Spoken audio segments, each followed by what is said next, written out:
All right, guys. So we're gonna be jumping into a live draft. I'm sorry, we only have 2.5 hours left, and so I thought people would like to do a live draft. So we're gonna be doing a live draft. We have 2.5 hours left, so that's basically what we're gonna be doing. And so we're gonna jump right into the draft now. For this purpose,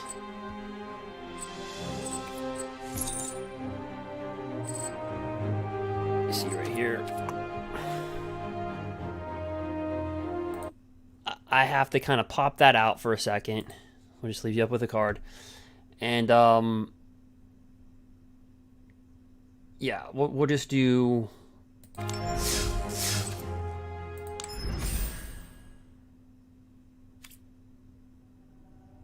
We'll look for a sealed play.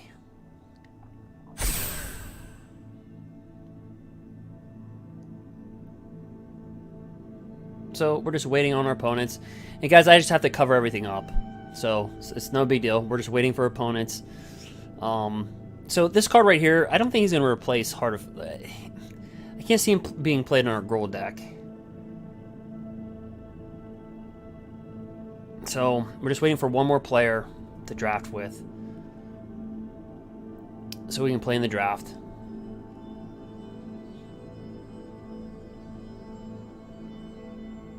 All right.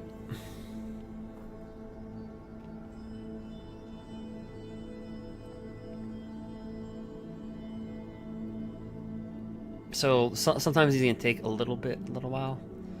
So we're gonna jump right in. So by the way, if you're viewing this on YouTube, you know, fast forward to a couple minutes.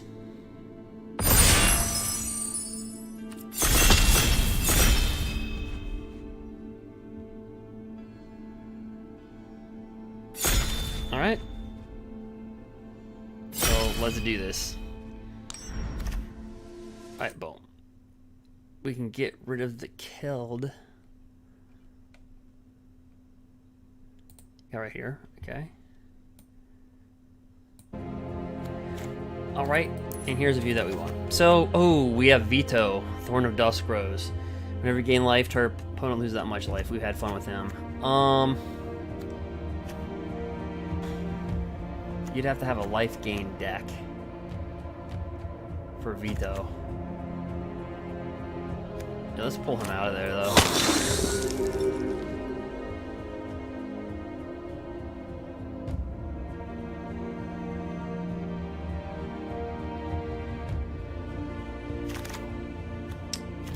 So we had very success with red-white.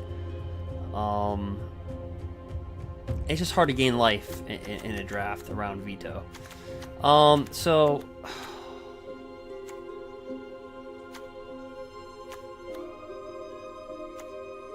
deals X damage to any target.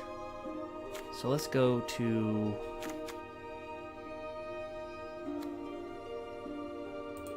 That's gonna be our pick.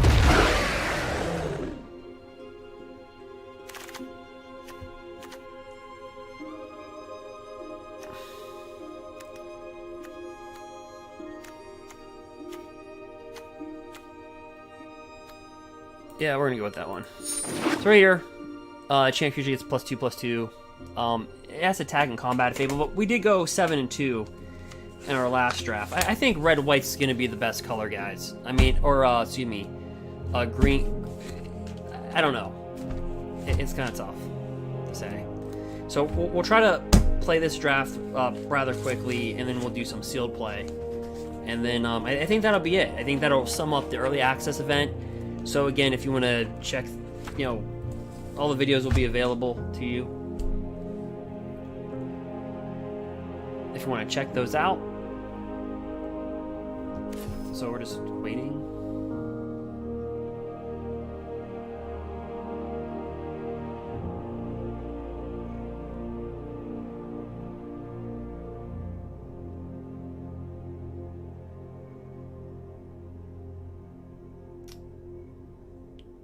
Yep.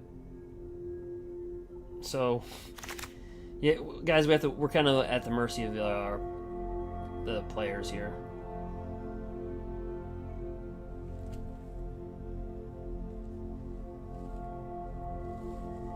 Right. So let's see here. Whenever you gain life with that many +1/+1 counters, sacrifice a creature.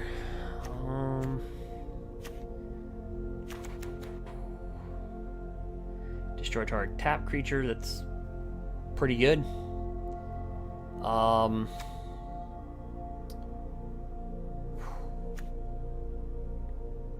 Boy.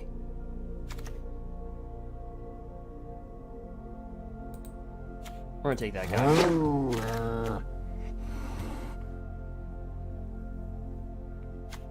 And this guy, as long as you've drawn 2 or more cards, it gets +0. So you're looking for big bodies in a draft. Either you're gonna make the big bodies out of enchantments, or you're gonna get them.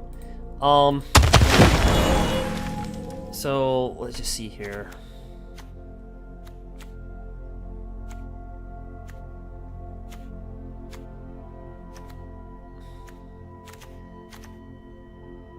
Destroy target artifact.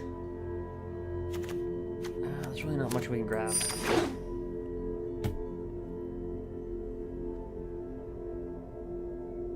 So you just have to keep it moving.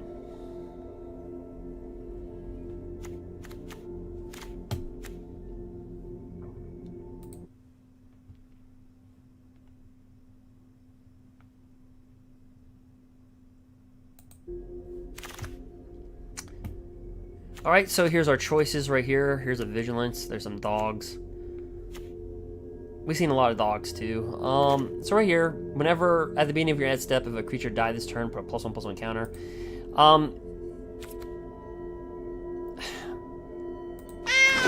Oddly, these are good cards. I mean, I think green-red. Actually, I had to say green-red. We went 7 and 2 with green-red.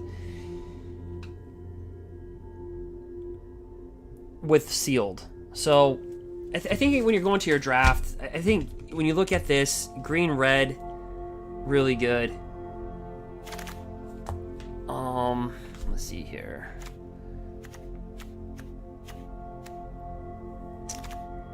Yep, when it enters the battlefield, choose 1, put a +1/+1 counter. Yep. Because this is a very creature-heavy. It's got some nice planeswalkers. It's got some nice reprints like Ugin, Grim Tutor. But once you play a couple of these drafts, you're gonna feel comfortable with M21. It's not like you're gonna try to figure out the set. The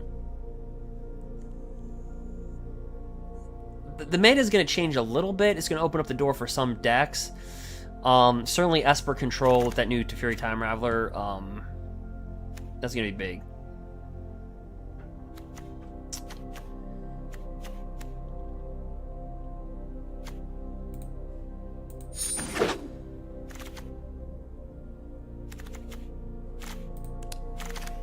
Five creatures.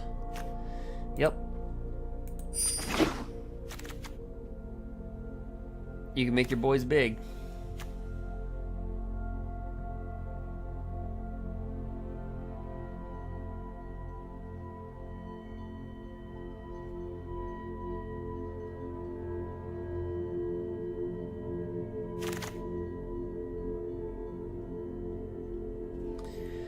All right.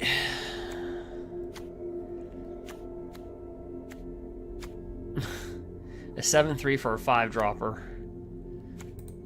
That's not bad. Not in draft. You give him trample. He's good.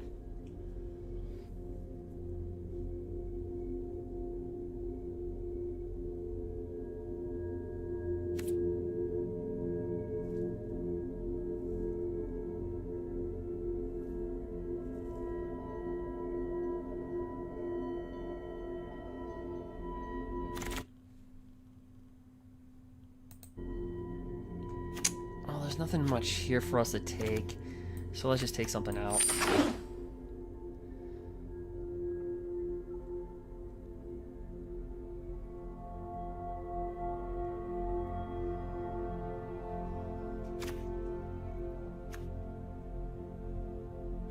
Yeah, Fear the Bitten. So See right here it says it enters the battlefield, put a +1/+1 counter on target creature. Each creature you control with a +1/+1 counter has trample. So trample is huge. I mean, if you can give this guy trample, so that's kind of what we're aiming for.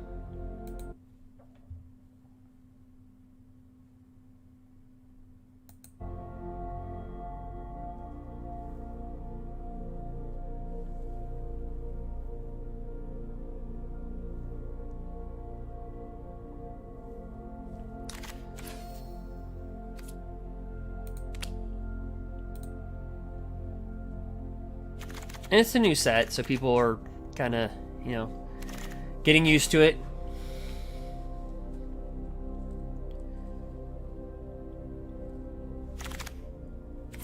Alright, well, there's nothing here for us. Nope. And nope.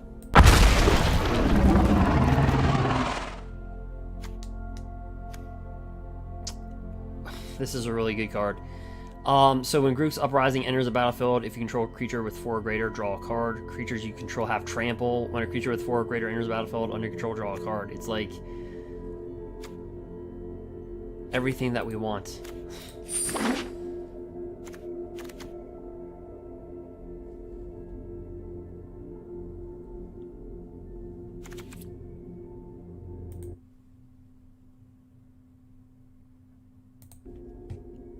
Yeah, it's pretty powerful.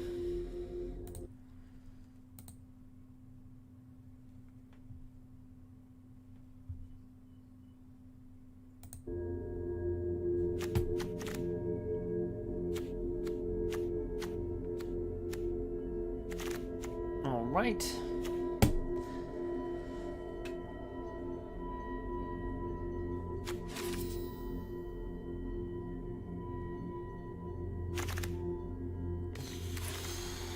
So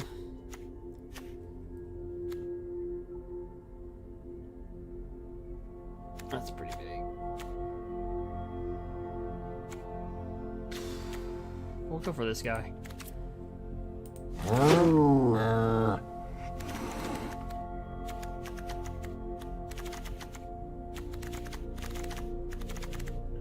We're so heavy in the green.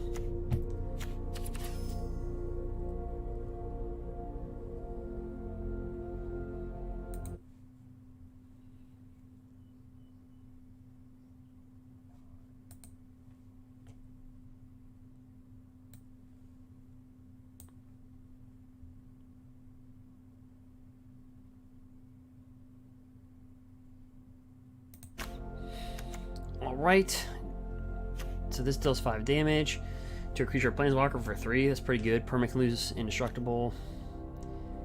Whenever you draw a card for the first time, it gets +2/+2. So, good cards. Oh,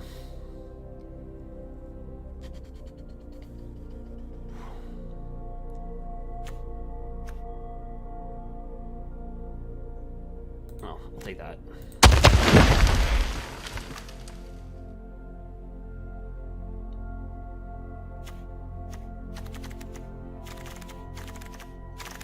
Pretty much a creature-heavy centric deck. At the beginning of your combat of your turn, you have target creature get +2/+0 till end of turn. That's really good with all of our other cards.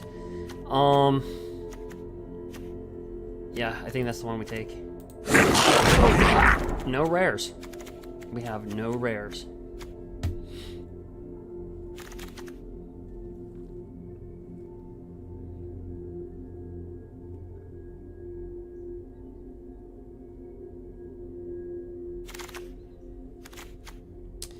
Discard a land card or a shrine card and deals X damage to target creature or player, or X the number of shrines you control. It's not going to help us here. Create 2 with prowess.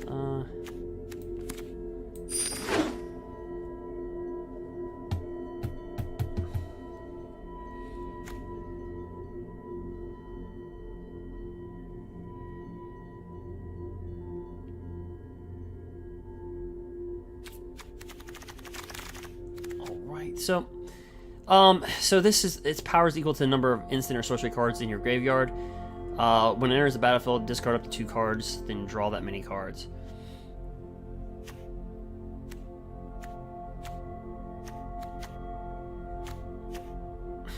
Yeah, I'm going with this. Ramping up our creatures is key. This one right here is, as long as you control a creature with 4 or greater, it can attack. So right there is really what we want to do.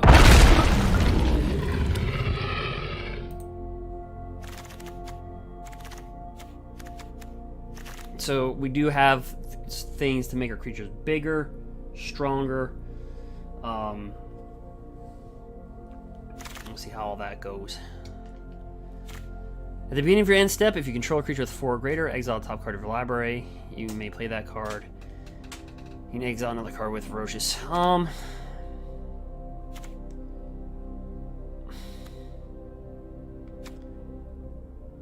mean, I think we could use...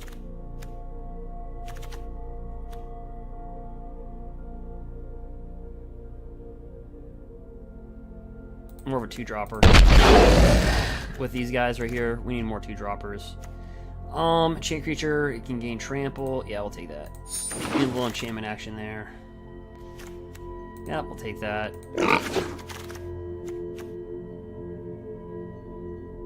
When it dies, deals 3 damage to any target. Not a big fan of that card.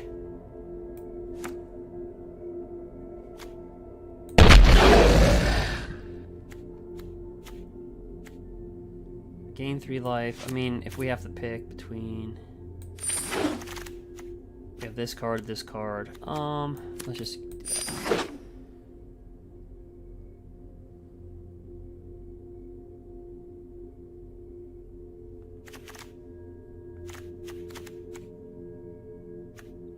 And especially you can make your boys 4/4 really quickly, so I think we're looking alright.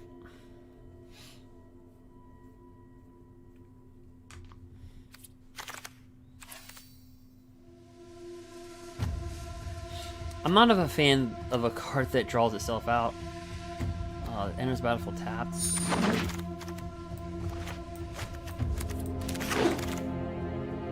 So this thing's really good. Whenever it enters battlefield, creatures your opponents control get -2/-2. Whenever a creature an opponent controls dies, player loses 2 life.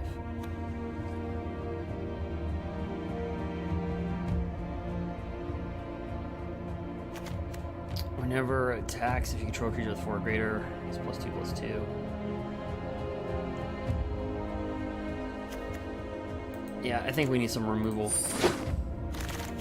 Actually, so yeah, 12. +1/+1 counter on a target bird, cat, dog, goat, ox, or snake.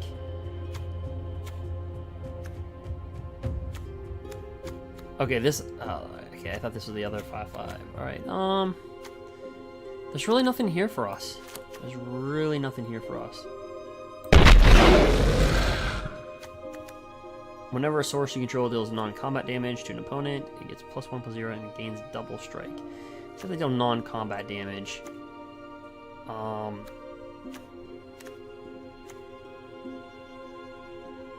Oh, Titanic Growth, absolutely.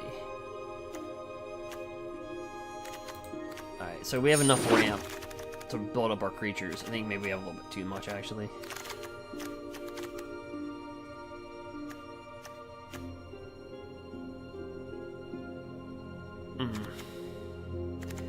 Yep, I'll take this guy. That's the guy that, he's got Defender. But if you have a creature that's 4 or greater, it can attack, as though it didn't have a Defender.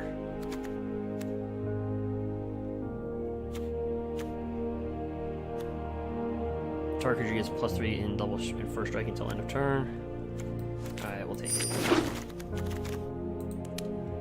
We do need 3 more creatures, you know? Then I'll feel comfortable.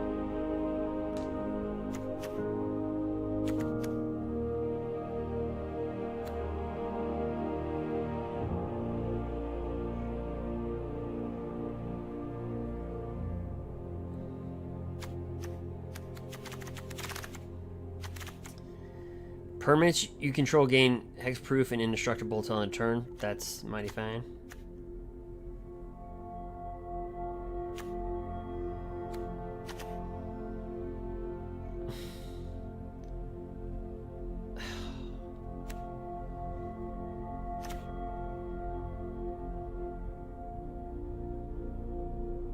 How do you not take that? Well,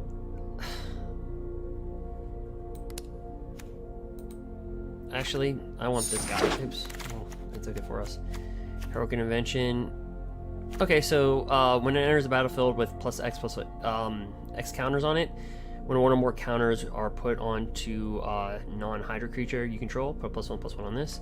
So that kind of feeds into our deck just a little bit, so we'll take it.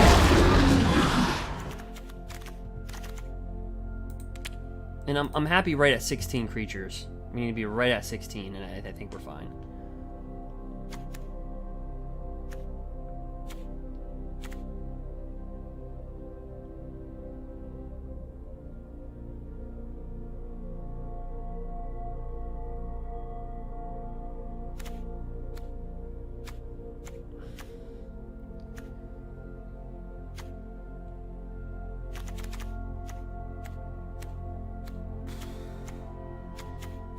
Actually, I'm looking at our deck. This card isn't going to be that well.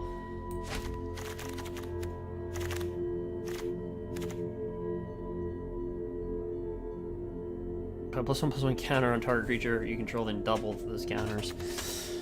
Oh boy.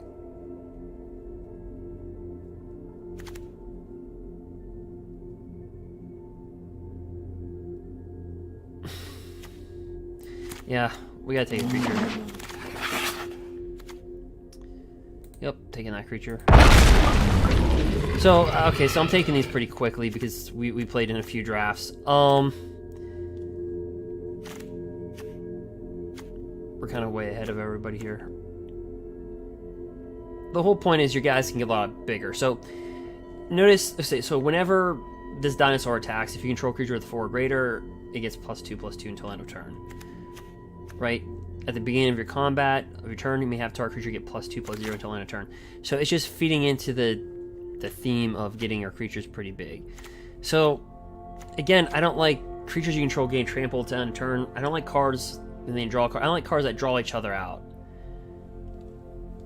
Unless you're in it for... So I'd rather take this.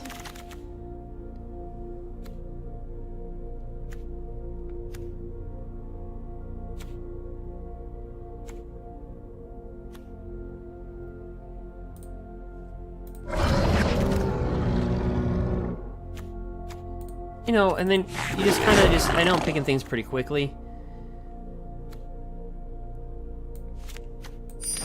Return to nature, that was reprinted.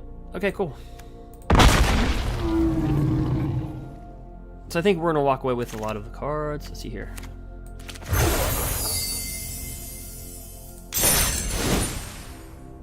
So target creature gets +1/+1 and gains hexproof until end of turn. Okay, we can probably get rid of that. Sacrifice another creature.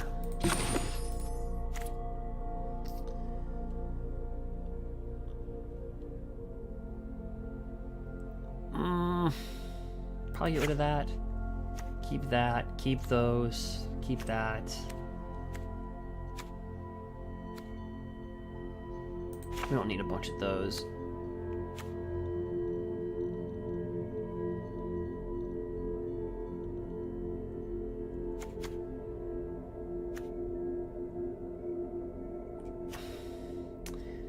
At the beginning of your end step, if creature die this turn, put +1/+1 counter on Mauler, so that's pretty good.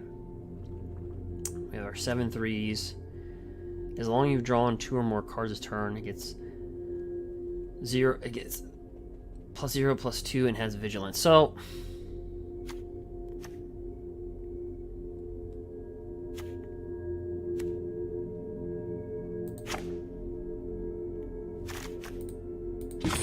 okay.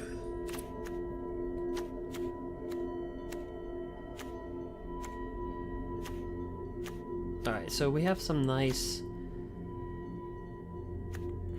balance. We'll just have to see. So we'll play with 17 land, and we'll roll with the deck. Our curb is 2.7, 16 creatures. Let's roll with it.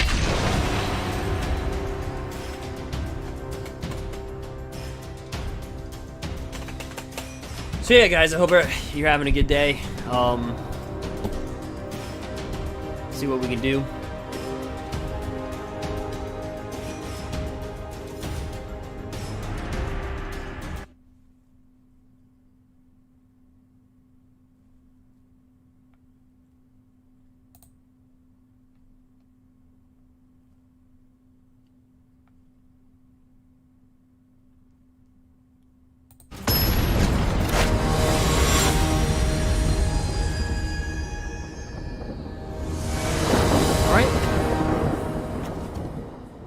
So you see how this works really quickly, right?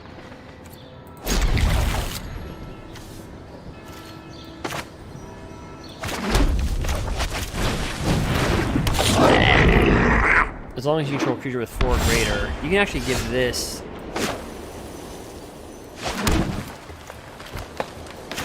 You can actually give this defender a 4 or greater, I believe. So we'll bring him out. When this dies, you may choose have it deal 1 damage to any target. Alright, so we're gonna go ahead and put this on him.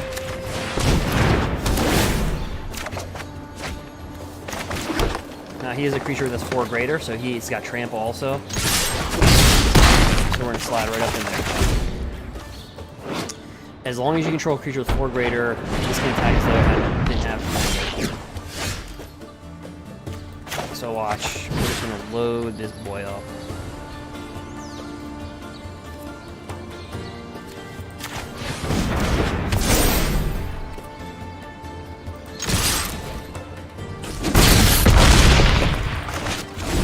Now hopefully he doesn't have a thing that shuts down a creature.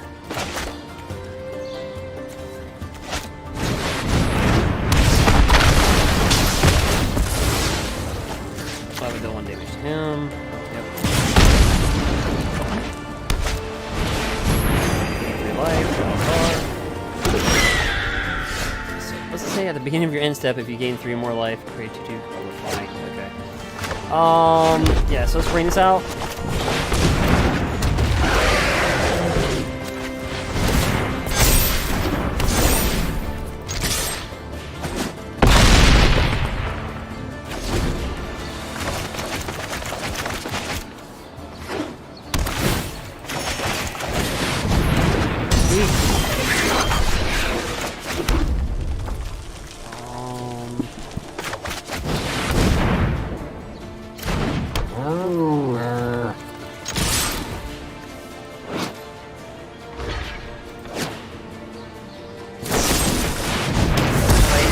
Kills it. Now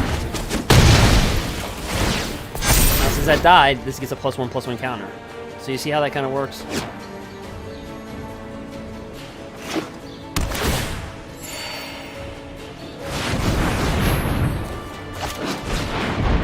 Draw 2 cards, each person is 2 life.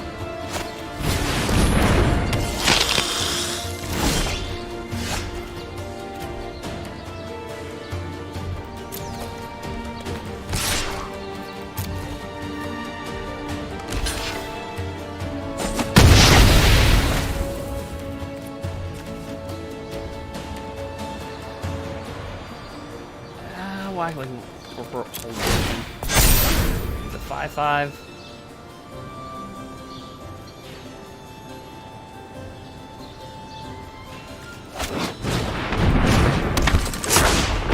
Okay, draw a card, discard a card, sacrifice, return target creature you control from your graveyard to the battlefield.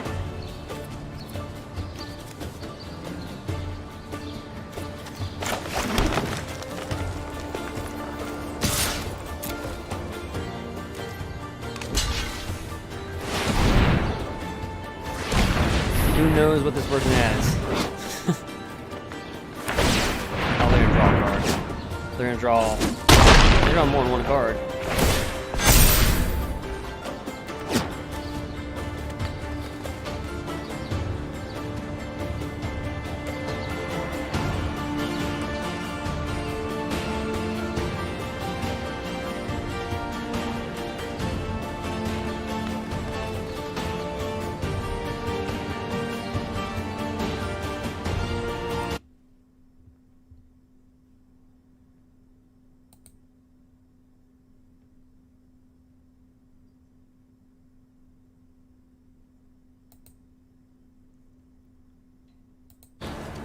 So we're just kind of top decking land here, but still have to be aggressive.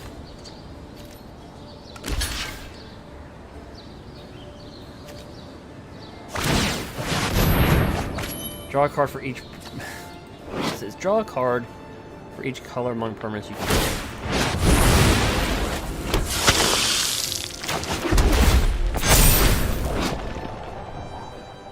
So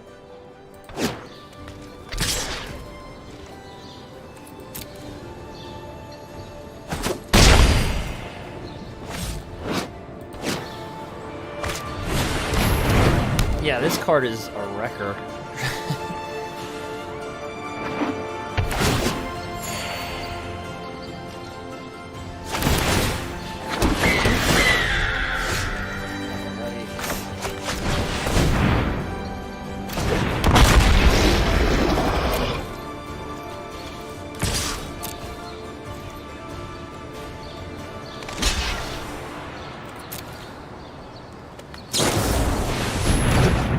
Nice. So it looks like we're gonna go 0-1 here. This card is just wrecking. He's able to just have a big card advantage.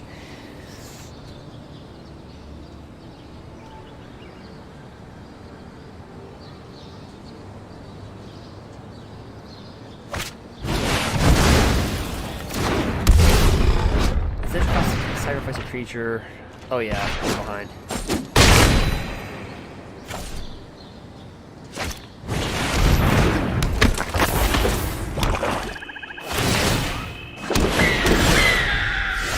We just keep on getting that land.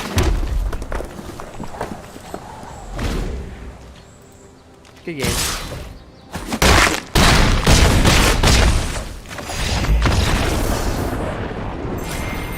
So I think that was a good first match. Like, I mean,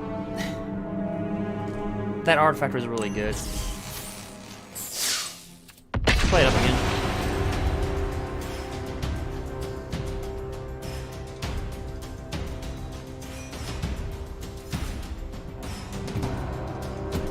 Like I said, we want 7 and 2 in sealed.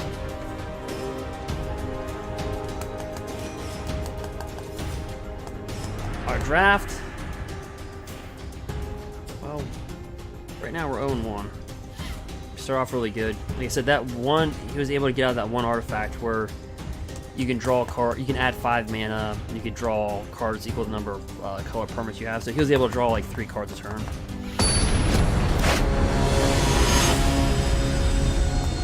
Go ahead. Serve it up.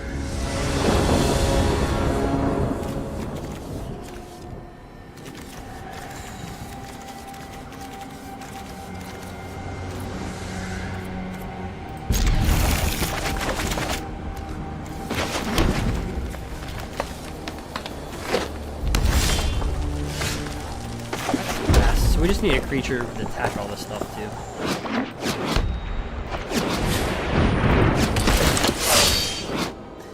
So, when this enters the battlefield, you may search your library for a card named Aeneas Cut, so basically this right here, an Alpine Watchdog. Reveal them, put them in your hand, then shuffle your library. When this attacks, it gets +X/+0 to unturn, where X is the number of other attacking creatures.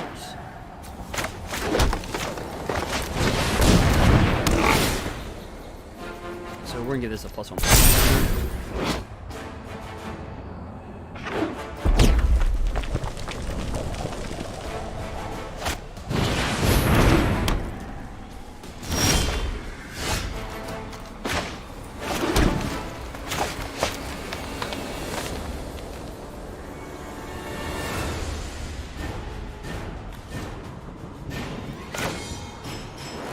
So,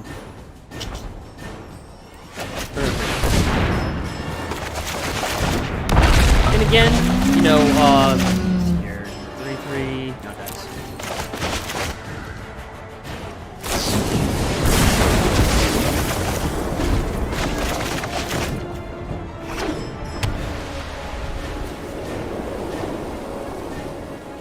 So our drafts.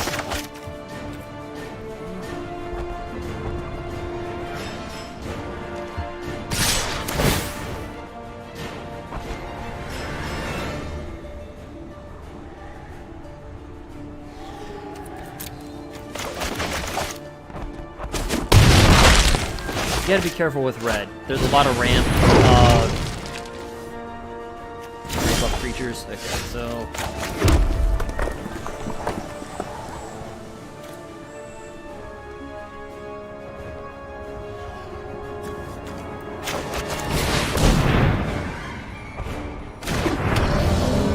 die to a dragonfire, so let's see here. Let's just test it.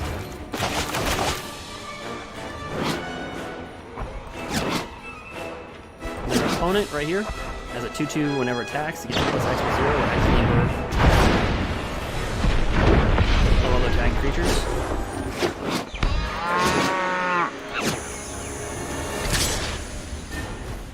So what he did was he exiled his own creature to create a 4/4 flyer.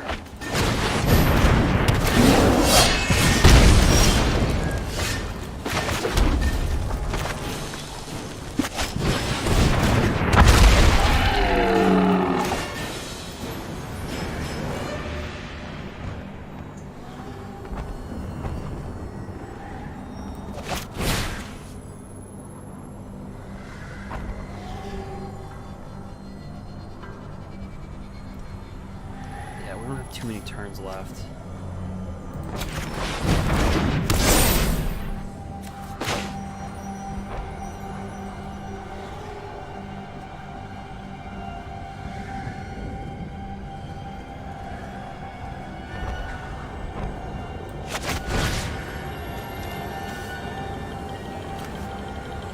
Two, 3, 7.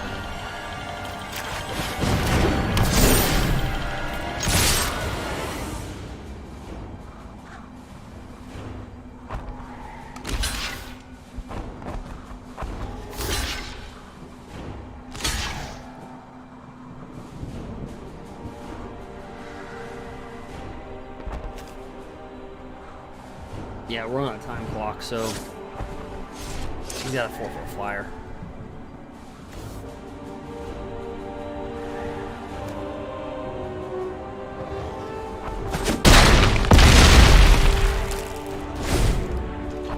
And he's got the advantage.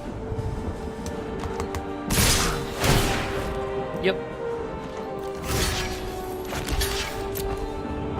And he'll just make this bigger. Or we're just dead. Good game. So 0-2 with the green-red. Now in sealed we were 7-2. So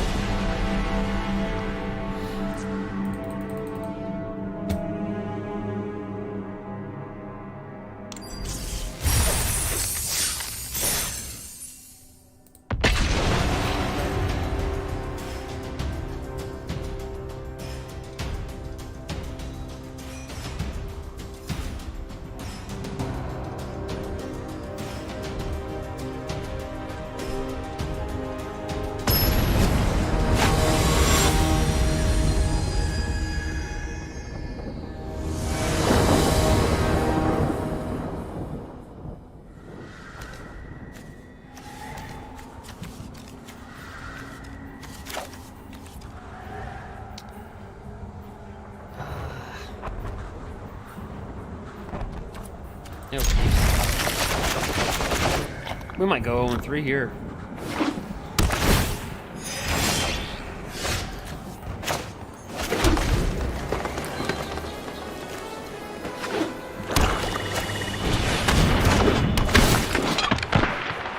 An Ixalan reprint.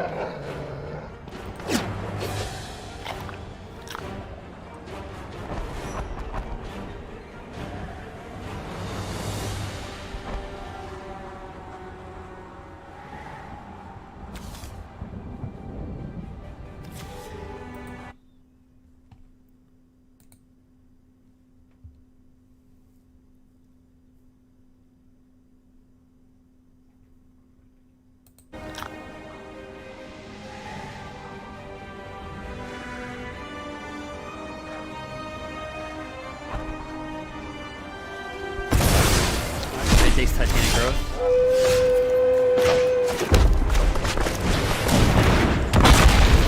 Again, as long as you control a creature with 4 or greater, you can attack as though it didn't have defense.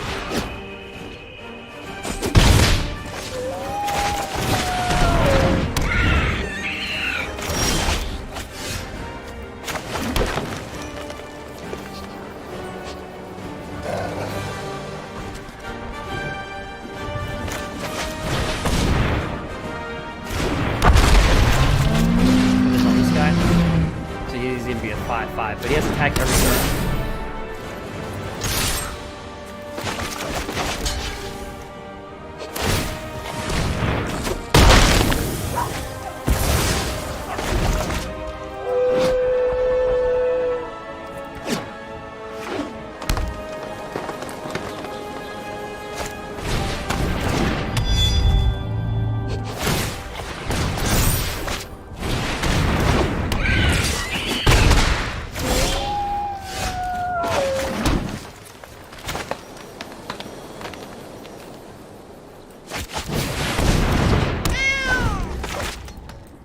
Kind of rough sledding.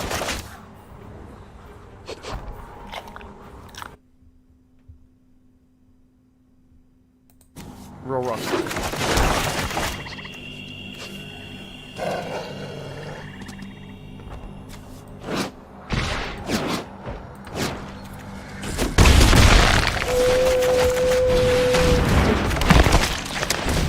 This is a 2-2.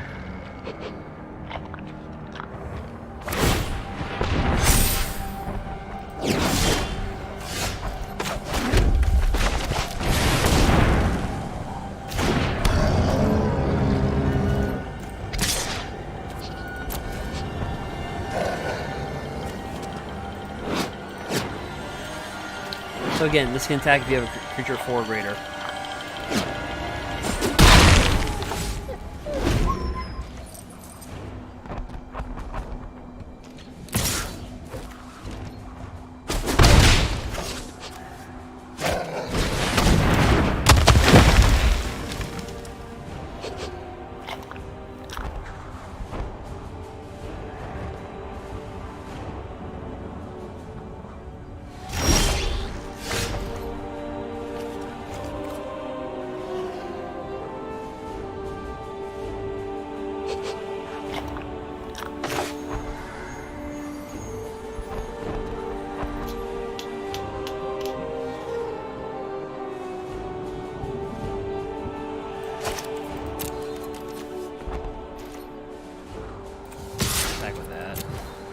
He might block it with that. I don't know if he'll block it with this. He might just even just take the 3.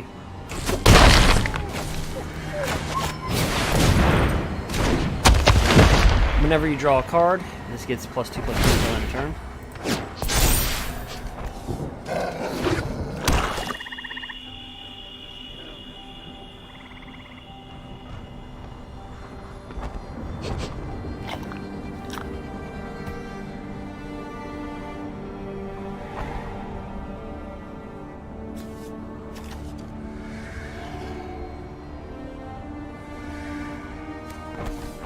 So he's got a 4/5, a 1/2 that can get Death Touch.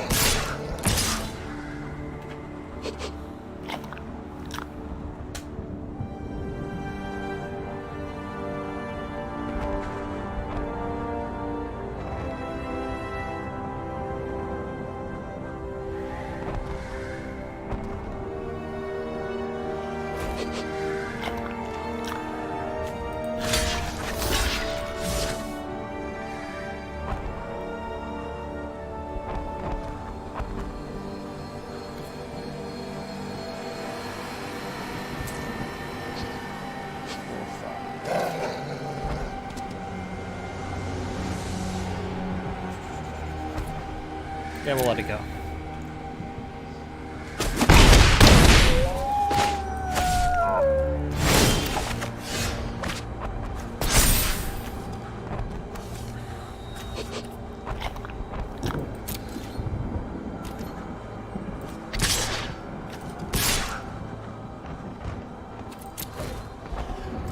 Whenever a creature dies, at the end step, this gets +1/+1.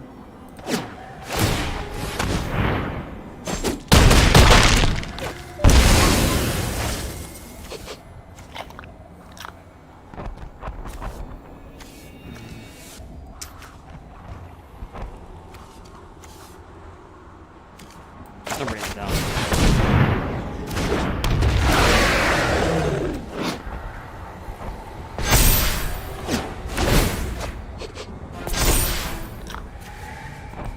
So whenever you draw a card, this gets +2/+2 until end of turn. So you get that. So far we've been good at sealing. Draft, eh.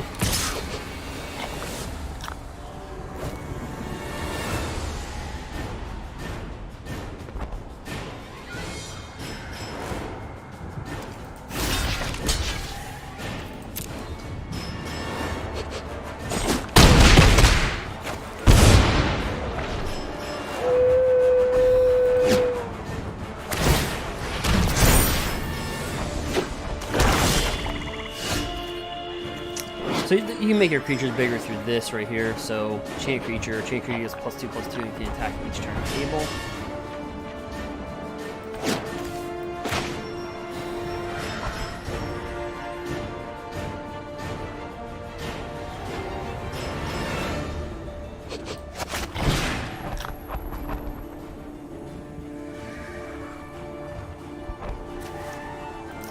Kind of have to go for broke here. We'll just make him a 9/5.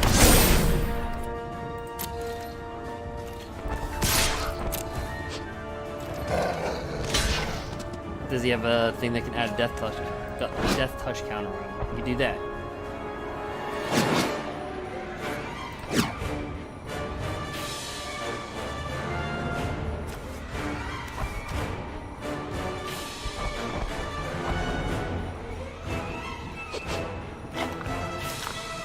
There is a card that puts a +1/+1 counter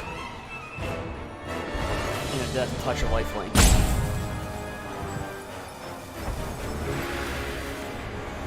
He could have Grasp of Darkness. Additional cost. That's well, sacrifice creature, draws 2 cards. Okay. Drop this down. Yeah, we're gonna gain the 4 life. Again, at the beginning of your end step, if a creature died, it could be their creature, your creature, put a +1/+1 on the mauler.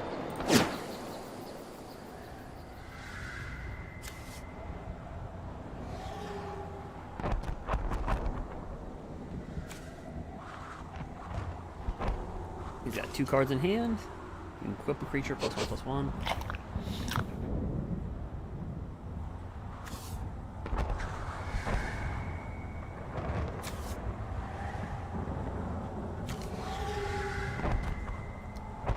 Kite set freebooter.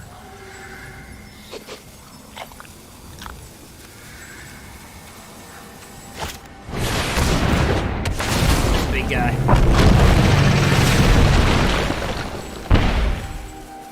So basically all your creatures get -2/-2 whenever when one of our creatures dies, we lose 2 life.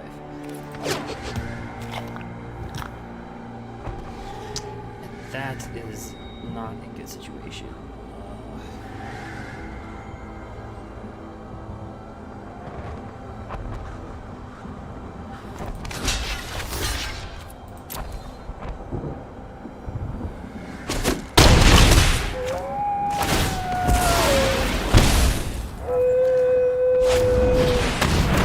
Yep.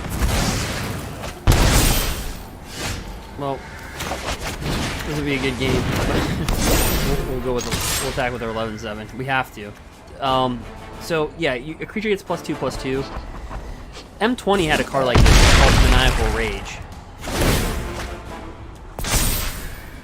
So it's 3/1. So we just performed atrociously. Just outright done.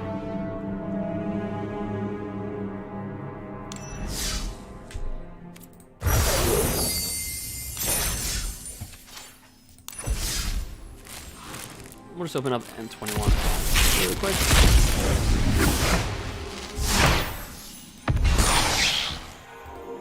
Pretty good.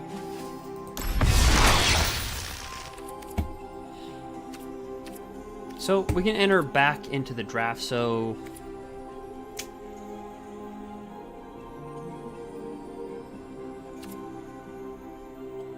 we can kind of jump into a draft, or we can go right into gameplay.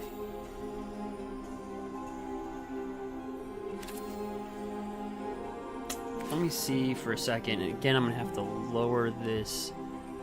I'm not going away here. I'm still here. I just certain things I can't show. Let's see, because like you said, you know, I was invited by Wizards, and I am using a preview account, so don't want to give that away. So again, we're in the draft queue. I'm trying to see how many people are drafting or how many people are playing. It doesn't seem like we have too many open seats for drafting for sealed.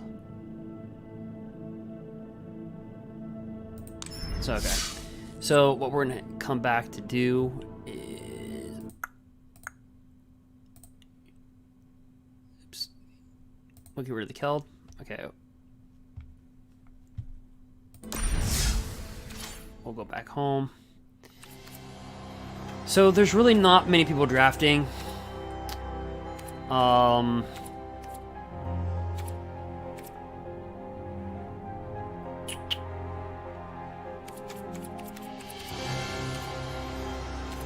We could do another quick draft.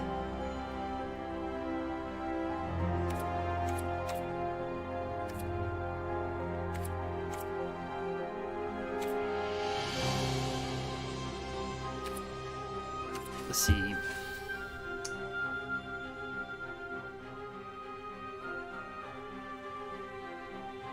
Hey, Killer Cove and Zong Legend.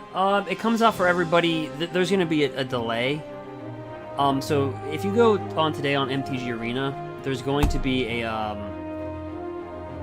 couple hour downtime. So if you go onto your arena and you can't get in, it's not some type of bug or anything like that. It's just they just have to reset everything and you know, make sure. So I think it's going to be. I want to say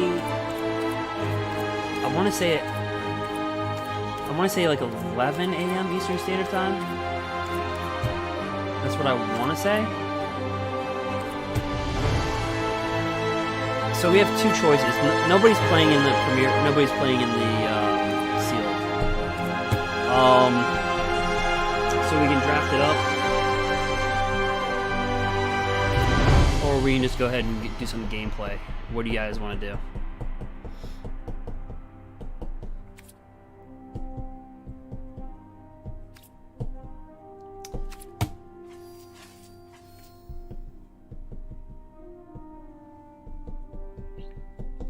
But hi, Killer. Hi, Zong. So we got two choices. We can either draft, or we can go smash with some decks. Because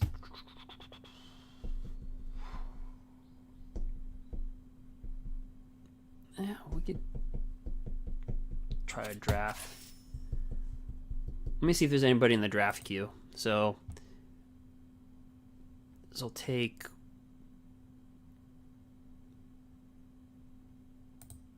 one second. No, I didn't go anywhere. I'll put the Keld right up here. I'm just seeing if anybody's in the draft queue.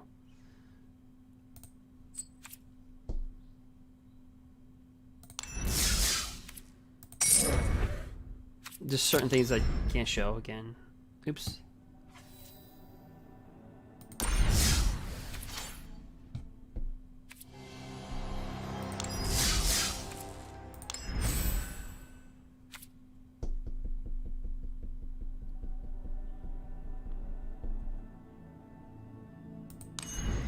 Why don't we jump into some gameplay?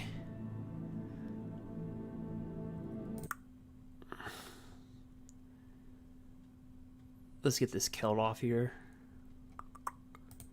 There's a green card though.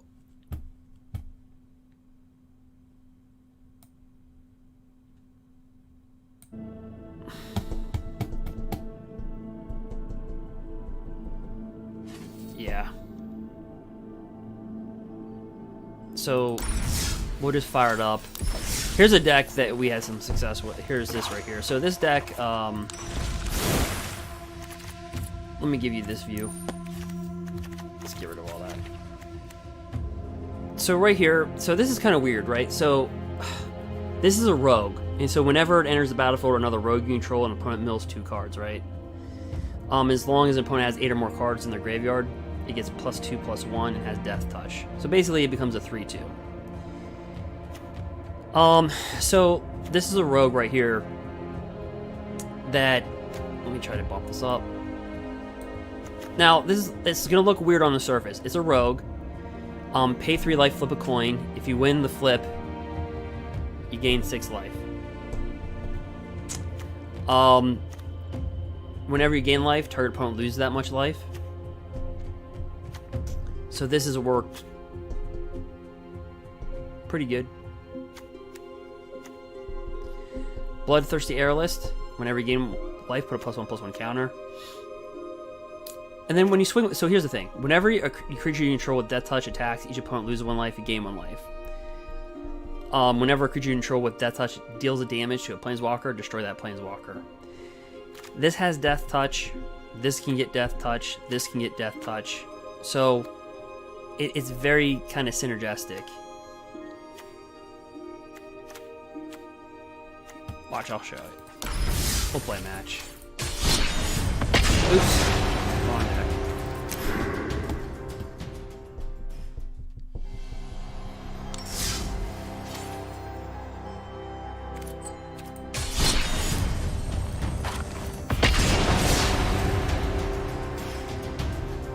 If there was more players in the queue, I would draft, but there's really no players in the queue anymore.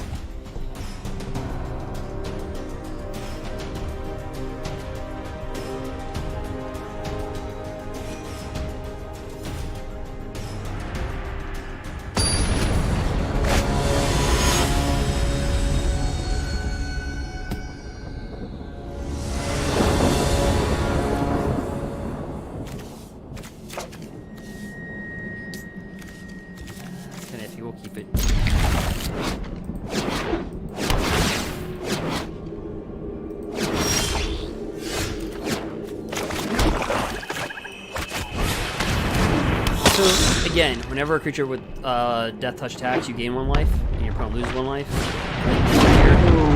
Whenever you gain life, target opponent loses that much life.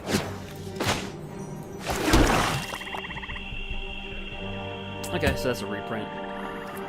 We'll pass.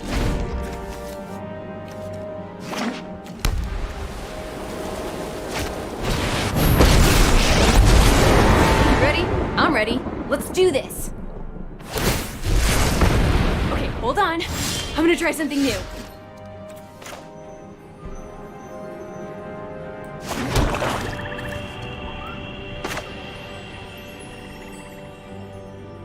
So we can actually just copy this. 1/4.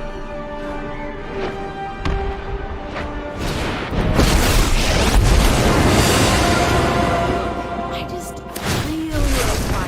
Okay, so they're gonna up in chuck 2 flames. damage at this.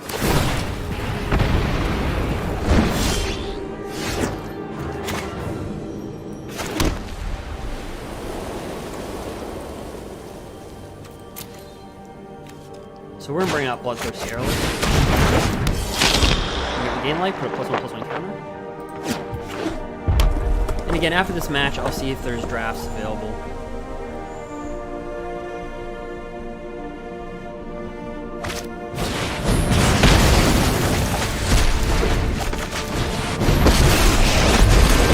Hey, don't start any fires without me.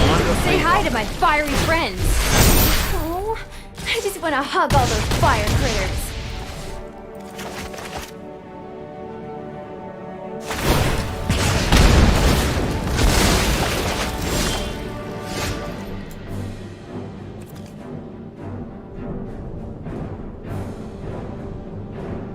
This one's kind of tough.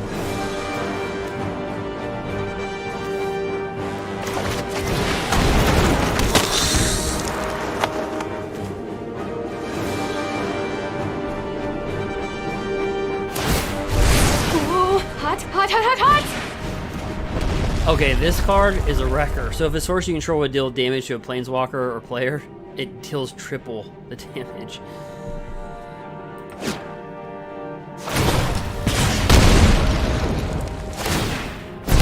Don't worry, I brought company. Good.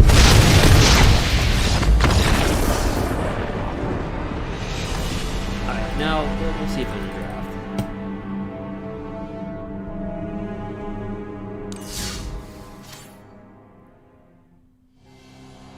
Let me again turn the screen off here.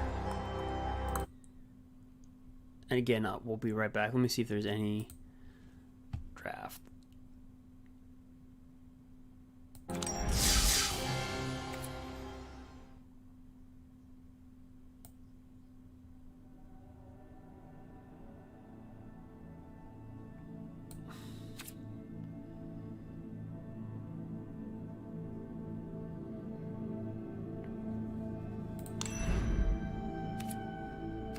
Okay, so it looks like we're going to be able to do that.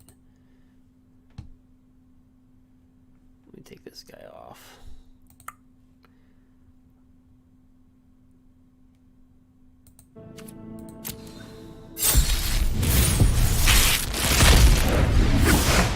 So these are our rares. Okay. So first, let's look at our colors.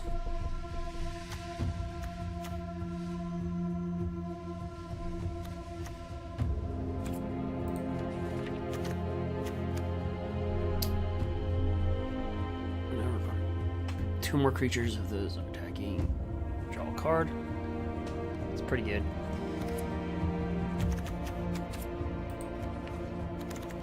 We have a decent foundation in white.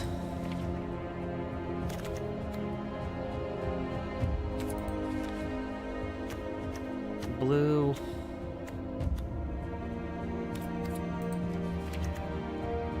Not so much.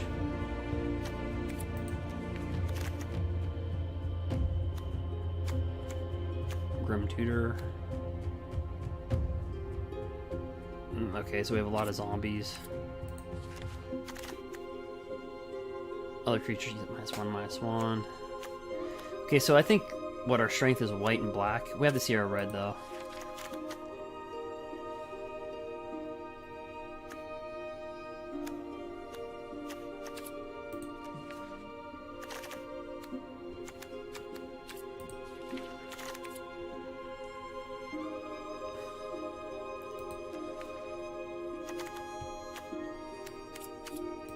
Red isn't that pretty.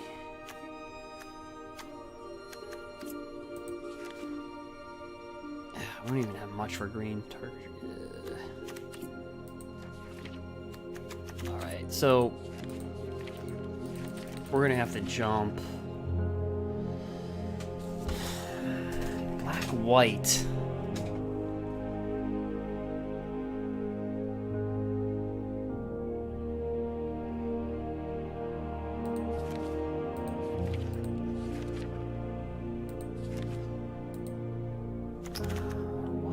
Attack your G control, get my +1/+1.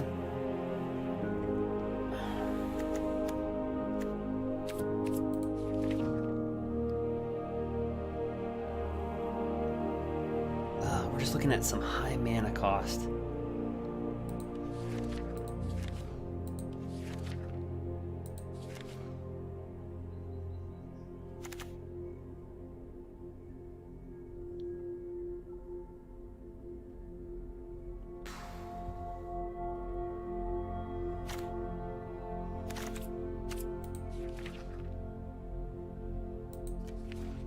High mana cost.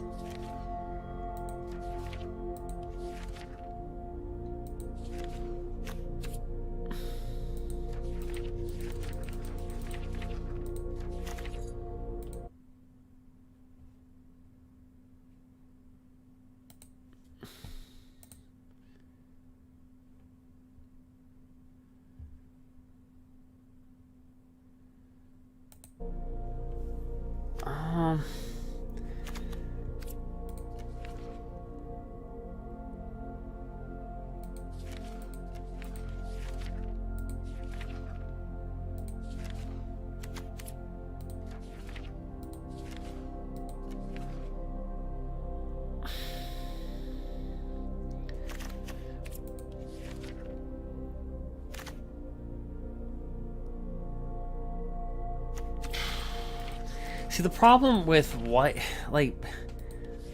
and black, like, our casting cost is so high.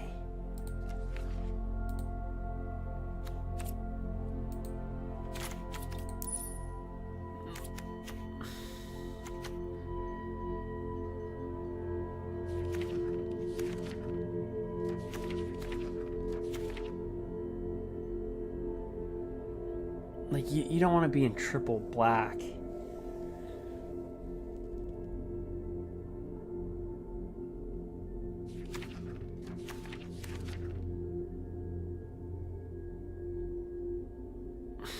I guess we try to make it work, right? So let's put this guy in there. Let's put this in there. Let's put this guy in there. Or just try to make it work.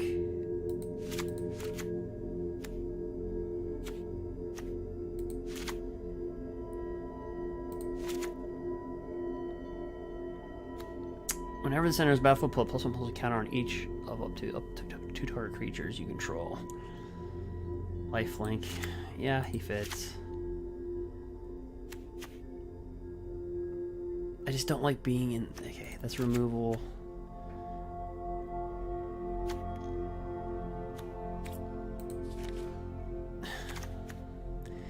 You don't like to be in double colors.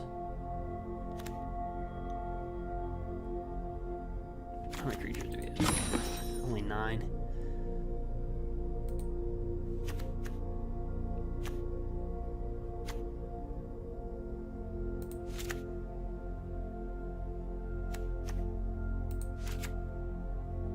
We do have a zombie theme here.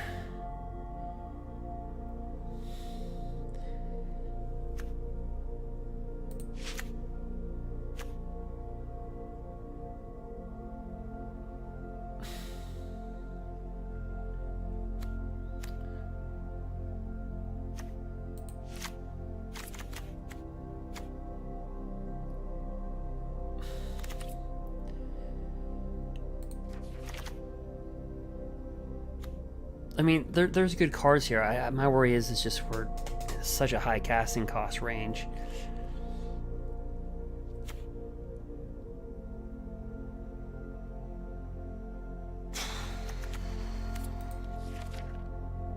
But we don't have much in red.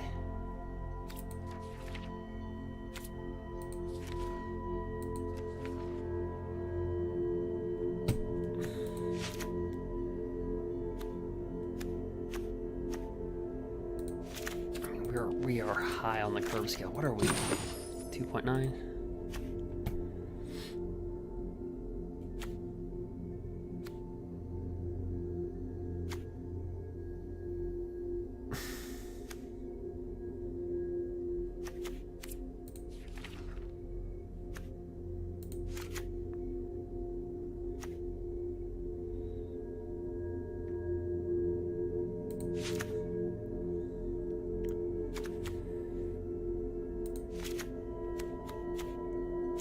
Do we have the mana to support this? Like, did we get...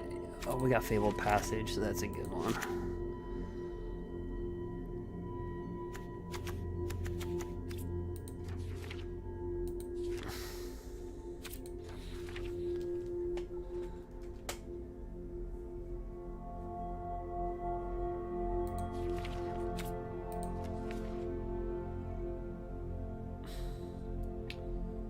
Yeah, looks like those are our best colors.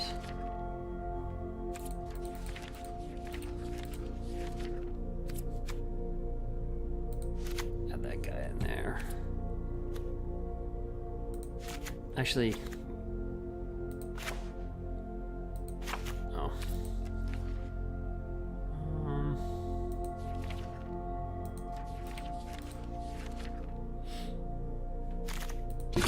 16 creatures.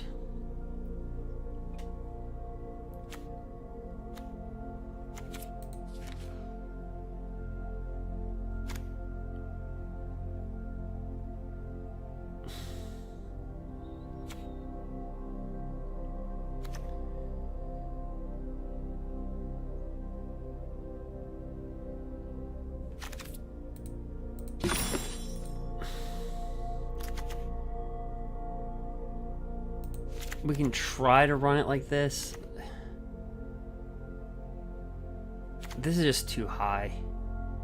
I mean, it is a 5/5 flyer, but we're just... I try to stay out of that double black because we have so much of it.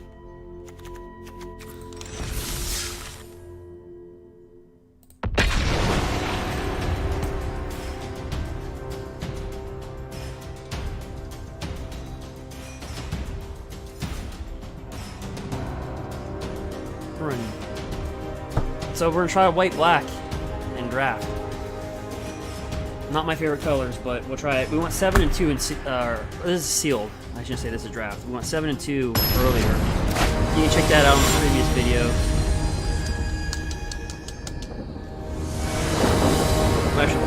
red, green. We're so slow. So we got this. Got that. By the way, guys, nostalgic card, 1999. This thing was only printed once and once only. That's why if you open up a booster box of this, like if you open up, we're gonna open up an M21 booster box. I'm actually doing that live, but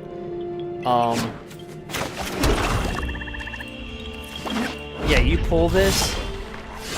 Don't let anybody fool you. It like it's got value there.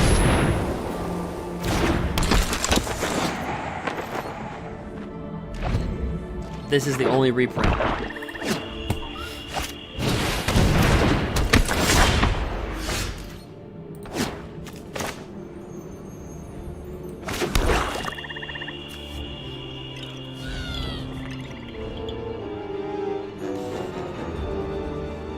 Actually,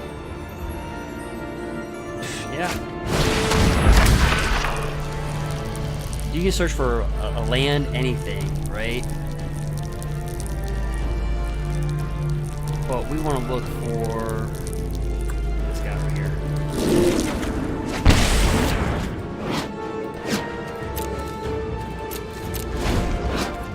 Whenever an opponent attacks with two or more, it's just so whenever an opponent attacks with two more creatures,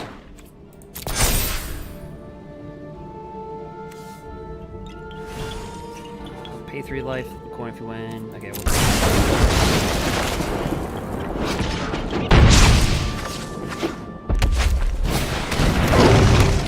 so this right here is a dog. So there is a dog theme in the set, by the way. It deals 1 damage to player planeswalker. You can tap it. Alright, so we have a 2/4 lifelinker. So if 2 or more creatures attack you or a planeswalker, you draw a card. Whenever the opponent casts a second spell, each turn draw a card. So I was really scared that we were going to be in the double. Well, that was seize the day, my minions.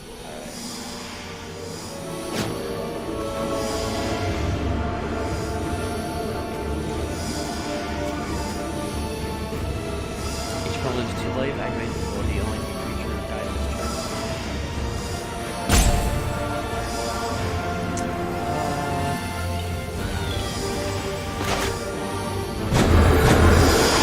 I have no interest in Well, that's a fighting good draft. fair.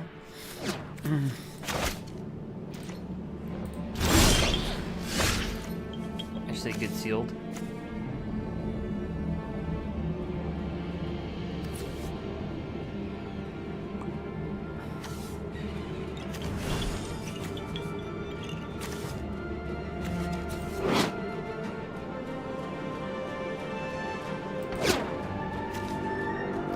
Let's bring up this.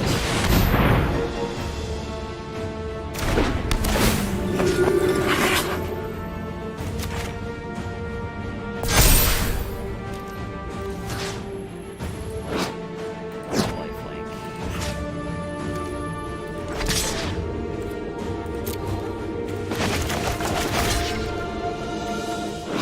And he'll hit me for 1.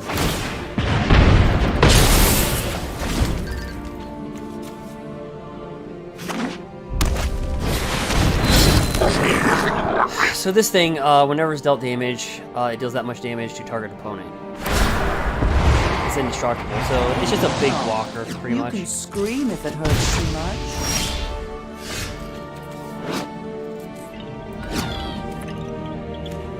It's indestructible, but we can kill it. Give it -1/-1. Yes, sir.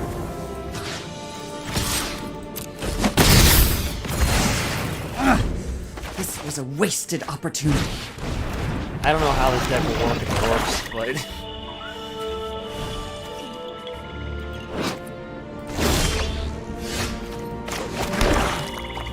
I'm just gonna wing it.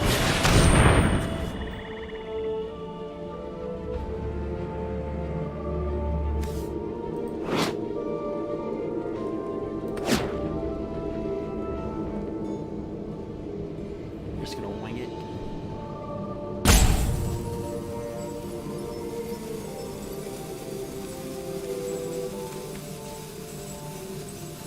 This card is really good in limited.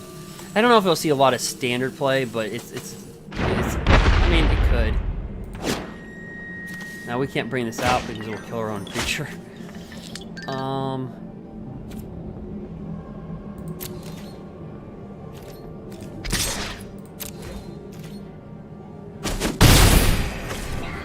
Yeah, this will die. We have to pass.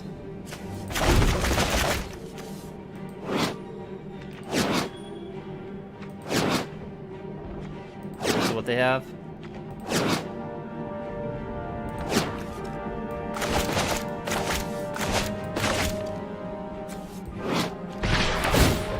So you see how he attacked with 2 more, so we drew a card. Because he attacked with 2 or more. So this is a great card for draft. There is no reason for us to take anything. Or there's no reason for us to block whatsoever. Okay, so that's a big one.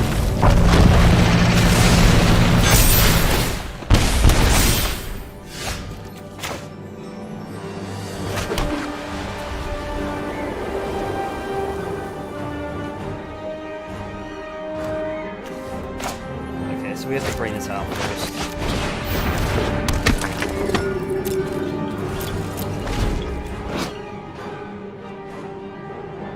So whenever this enters the battlefield, creatures your opponents control get -2/-2. That's how he was able to kill creatures. Whenever a creature an opponent controls dies, that player loses 2 life. So he's gonna come down attacking with this. Not yet, no. Alright.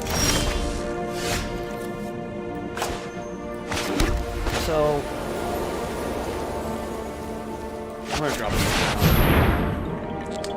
Sack that. Thank you.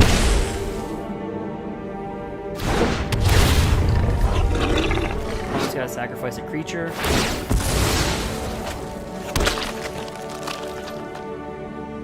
No attacks.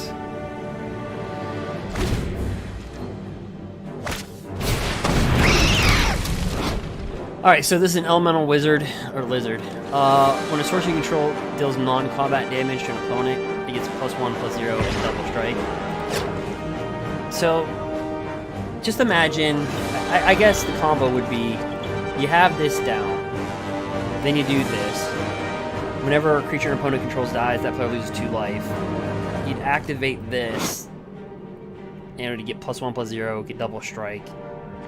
So, he's willing to trade.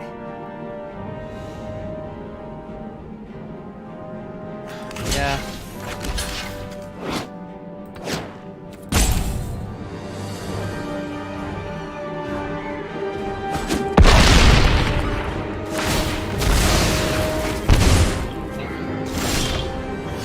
That's a good plan.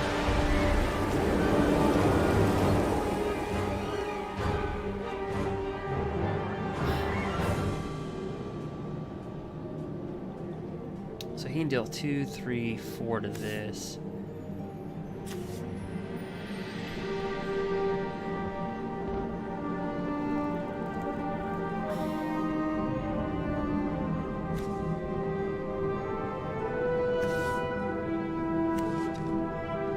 Okay, so if he pops this next turn, he can sacrifice this. Oh, it just deals damage to power out of a creature, okay.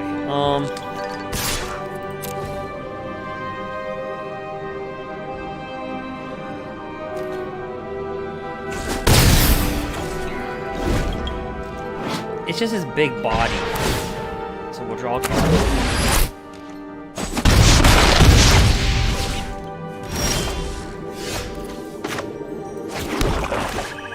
Actually, we won't show what we have.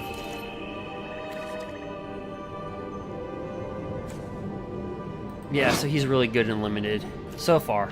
It's my first time playing with him, but all I know, we've gained life and draw 2 cards off him. So I don't know what he has at the end. Alright, so I'm gonna drop this down.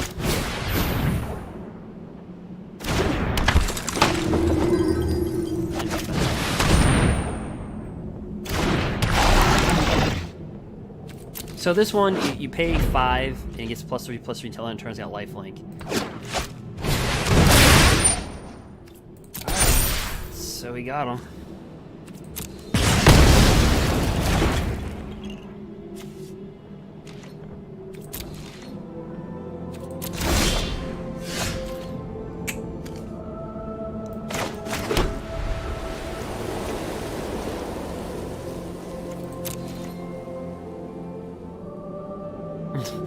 We can. Do we have how much land do we have? We have 10 land. No. 1, 2, 3, 4, 5. 1, 2, 3, 4.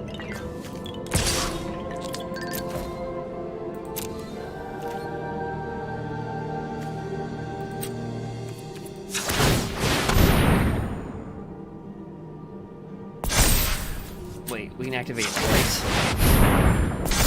7, 7.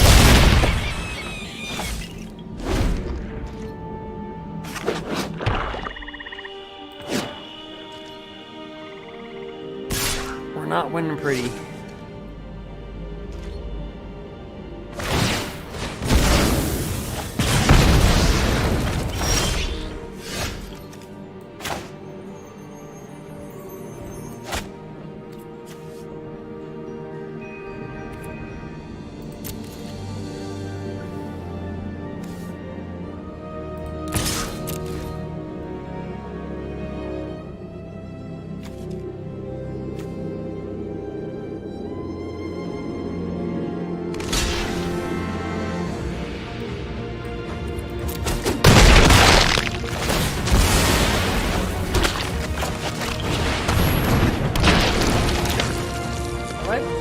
Both have 1/1 sapper.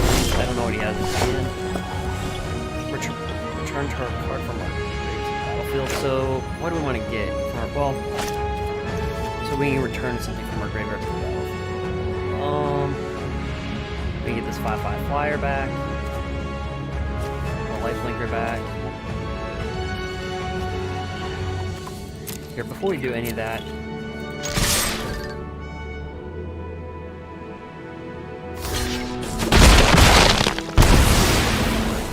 So let's just go get our flyer back.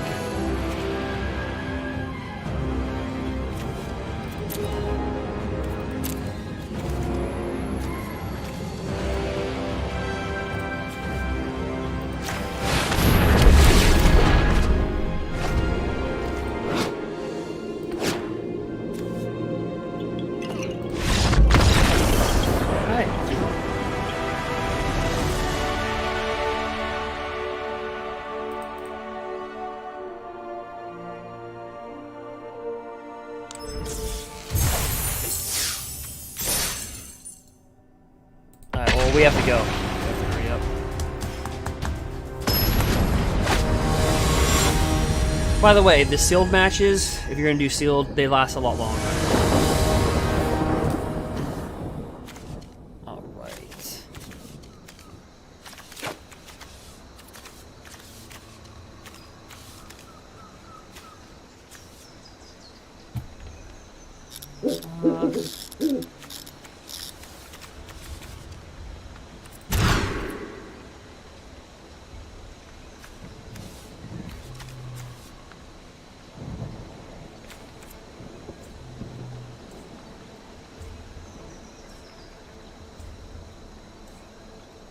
Yeah, he's good.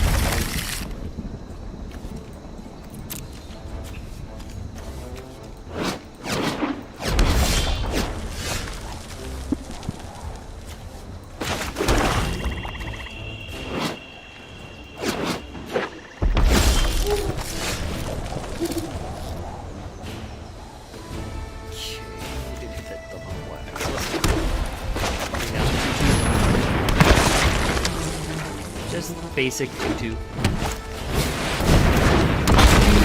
Yeah, so this card is going to be really good because you have to think about it. So it can't attack unless it has 4 more artifacts. But at the beginning of your end step, create a treasure token for each non-token creature that died this turn. So think about Witch's Oven, right? They kill the Cauldron Familiar, so that would create an artifact food token. And at the beginning of your end step, create a treasure token if a non-token creature died. So, yeah.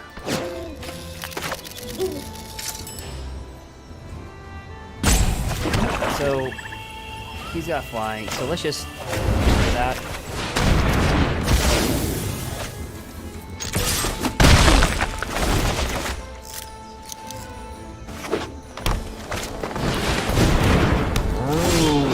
pretty good at the beginning of your end step if a creature died this turn, so that's us or them. Put a +1/+1 counter on Sabertooth Mauler and untap it, so it's a pretty good card.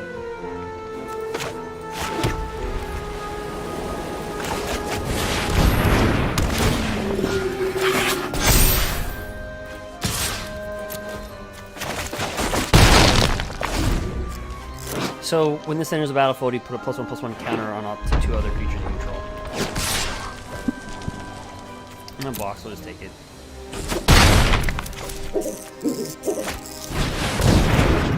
Yep, so this has Death Touch. So as long as you have a creature of power 4 or greater, it gets +2/+2.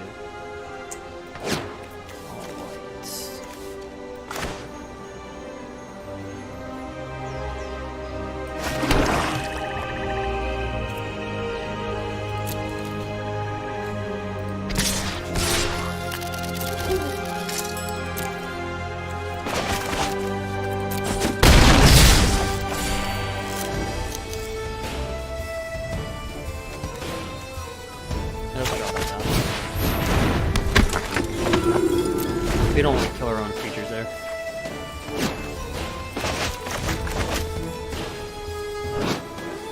So pretty much our lifelink's keeping us alive. So he draws a card and he gets +1/+0 and trample. It's a reprint. I think this is from Theros Beyond Death. Yep, so at the beginning of your end step, if you have a 4/4 power, excuse me, if you have a creature that's 4 or greater, you exile the top card of your library, and you can play with that card until you exile another card with Furious Rise. So, at the beginning of your end step. So, what we're going to do here is we're going to pop... let's just draw 2 cards.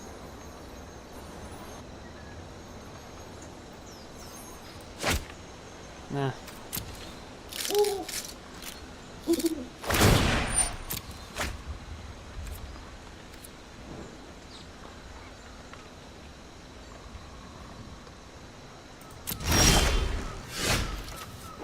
So at the beginning of your end step, if you gain 3 or more life, create a 2/2 flying creature token.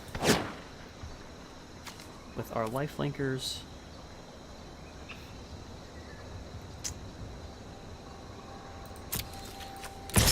So we'll attack with that guy.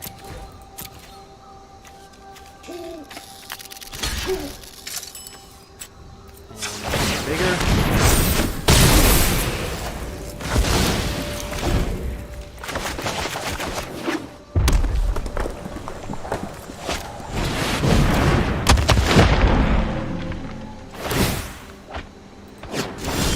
Yeah, so he's got card advantage on us pretty good.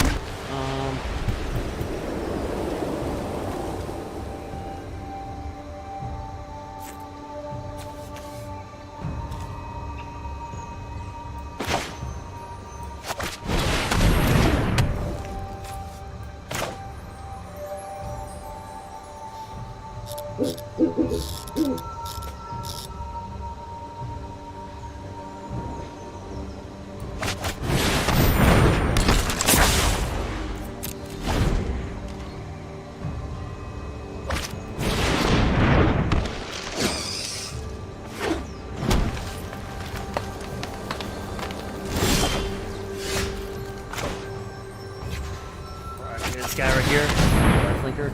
He's just going to be a 1/3 lifelinker because of this card.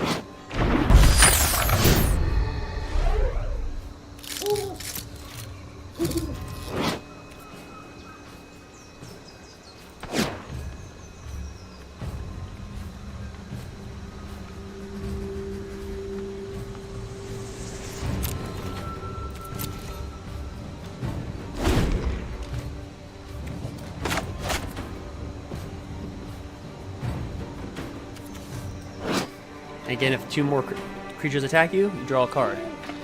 If the opponent casts their second spell each turn, you draw a card. The whole point of this creature is a 2/4. Again, it has -1/-1 because of this, but it's a 2/4 and you draw cards. In response to him doing that, I'm going to sacrifice this. And draw cards.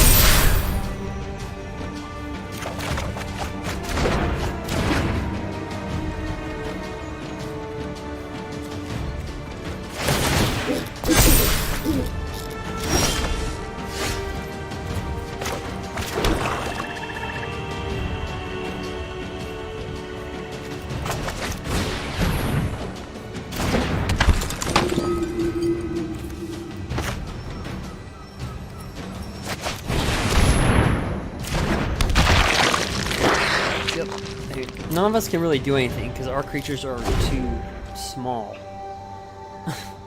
So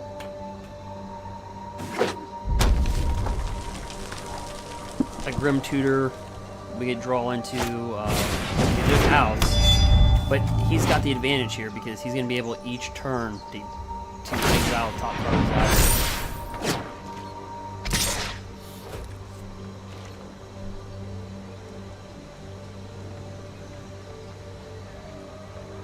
Yeah, we just take the 6.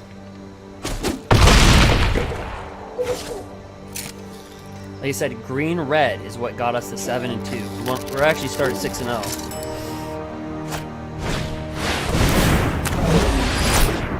you see how I cast a second spell?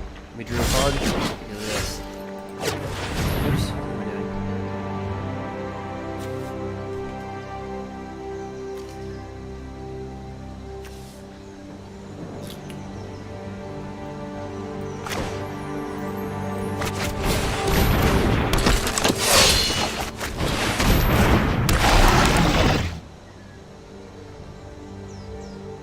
Too tiny.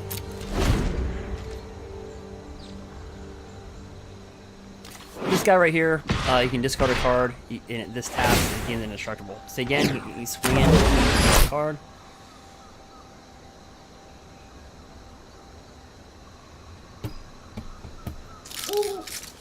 That's got trample. Oh.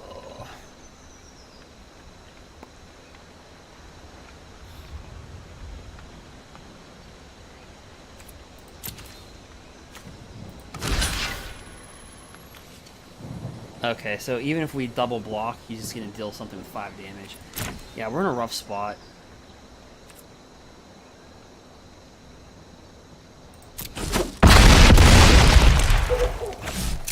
If we double block, he's just gonna hit a creature for 5.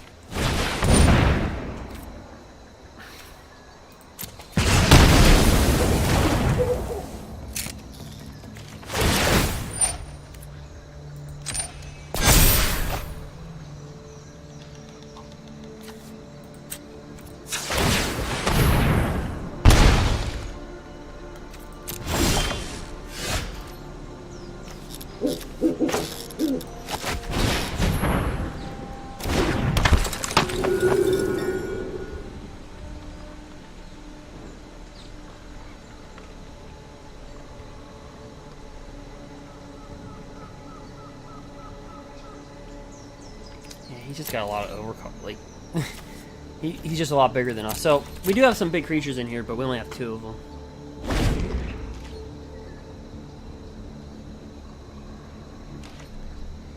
Okay, probably just gonna attack. Probably with these 2 because they have trample. So we'll draw a card. No, we don't have that guy anymore on the battlefield.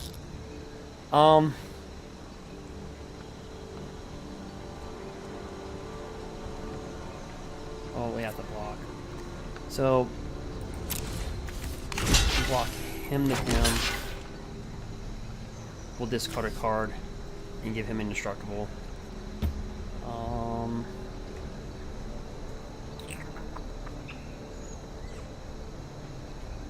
But a lot tramples over. So that means we'll block that to that. We'll give this a blink. So that solves that. And we block this to this, and he can easily just have a ramp spell.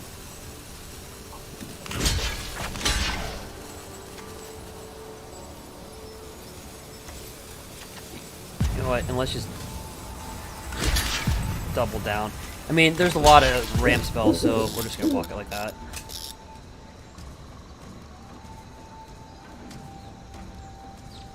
Creature gets +3/+0, first strike.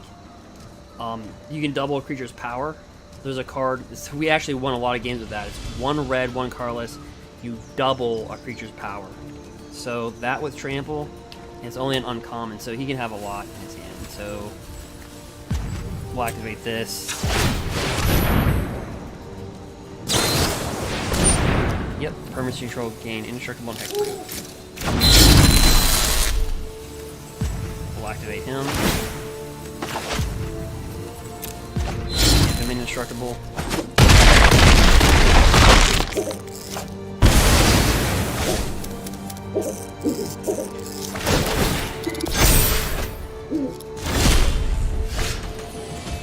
Zombies get +1/+0.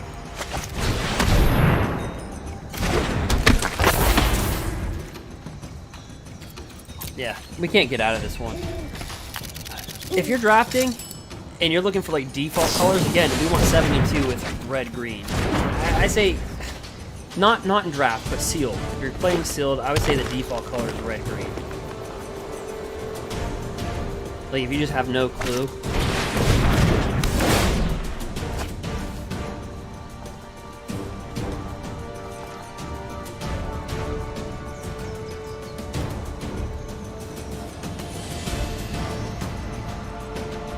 So this has trample, that's got trample, that's got trample.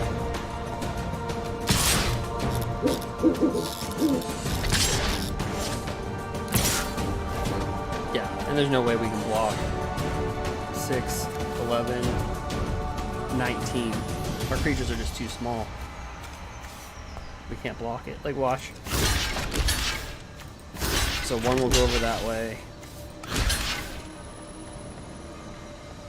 Yeah, we just simply just don't have enough. Yeah, they all have trample, so.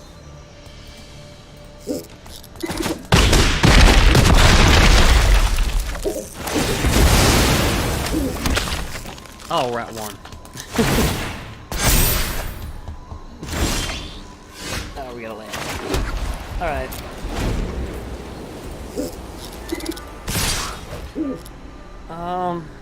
Yeah.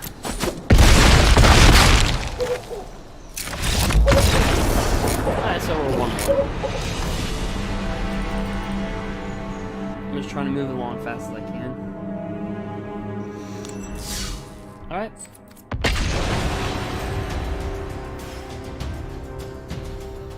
So what we saw, the takeaway is that, Dusk, Veto, he's a beast of a card.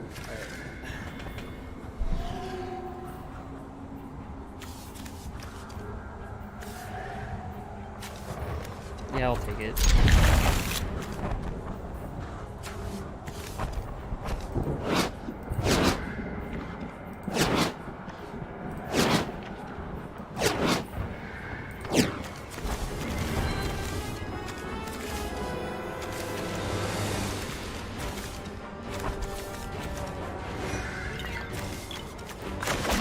So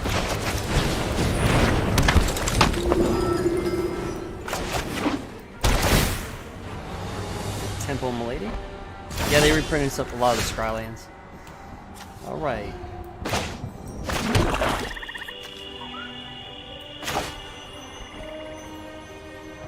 Yep.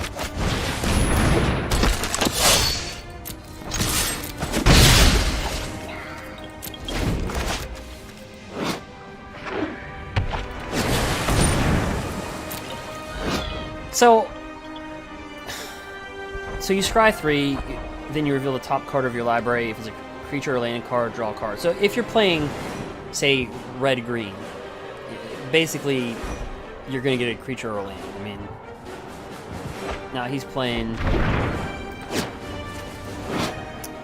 Once it enters the battlefield, return up to 1 target on 2 stars hand. Okay, got it.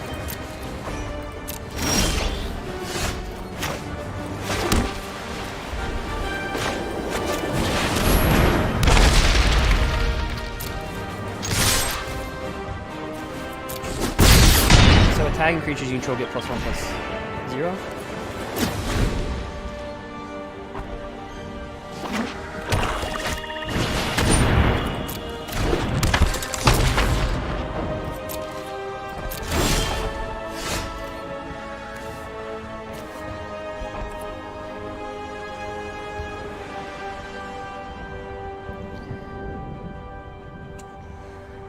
Well,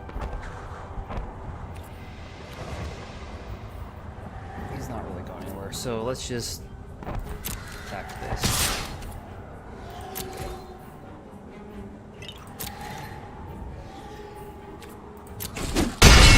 can't really stop him because we just discard a card, he gets indestructible. Let's bring this out.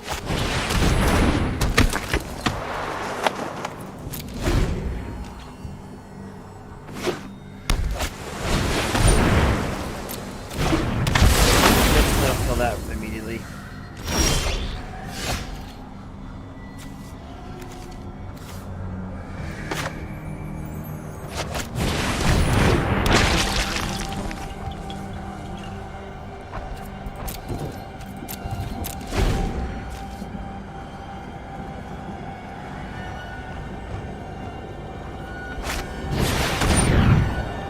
Well, that's a good draft. Time is fragile, yet it chews through the strongest metals.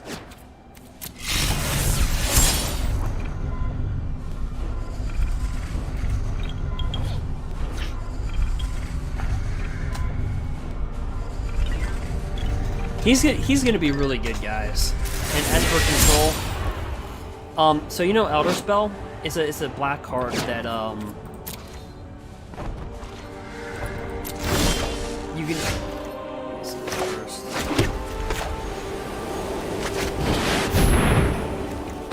But basically, you can destroy any number of planeswalkers.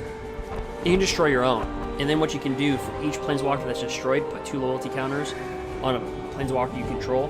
So they can basically grab Teferi Time Rattler, kill it, kill their Narset, and for each planeswalker that they kill, they get 2 loyalty counters to load on another planeswalker. So you can ultimate him pretty quick if you like in an Esper control shell.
Well, actually,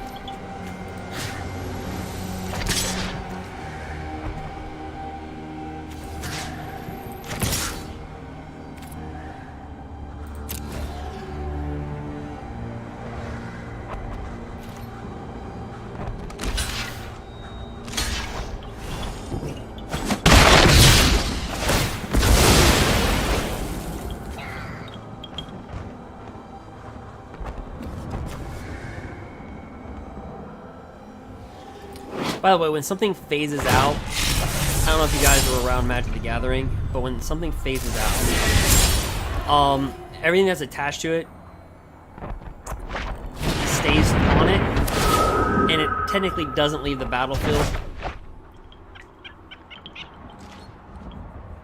and it's not affected by summoning sickness.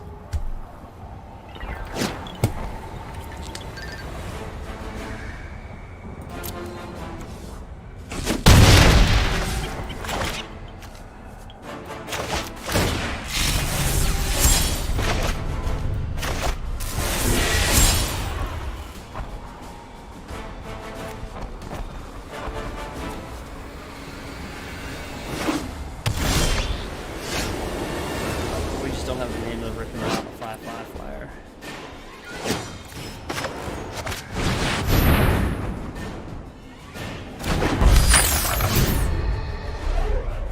He literally might ultimate Teferi Master of Time in a limited game.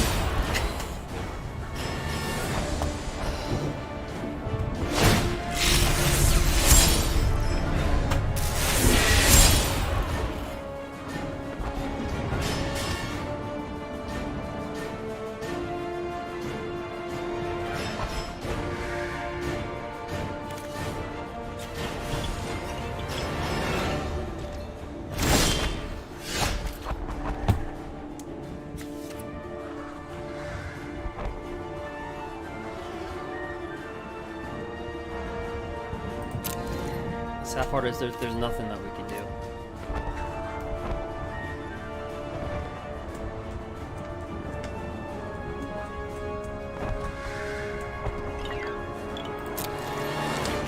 If I was him, I went ultimate right now. I'd +1 it, then ultimate. Yep.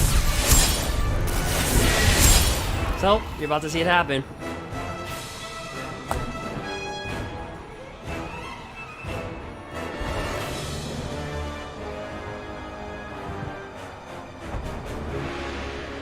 I hope he minus 10s. It's just something good to see. Unlimited. That being said, you got a 2-1 and a 3-2.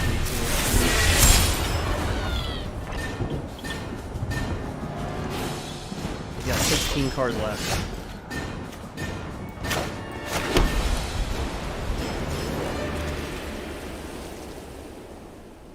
Can't do anything.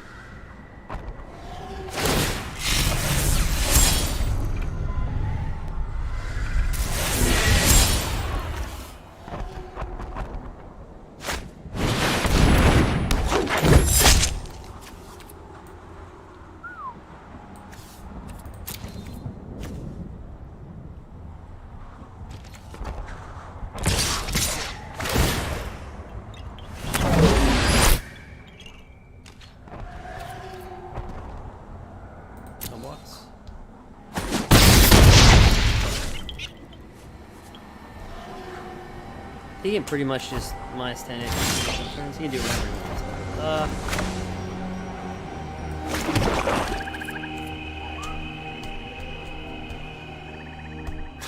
Do I cast mine down?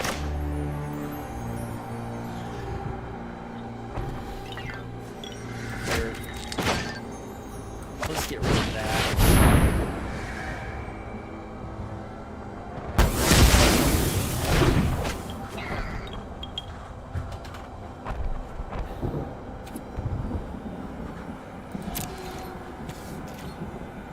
I don't even care about going after this guy, because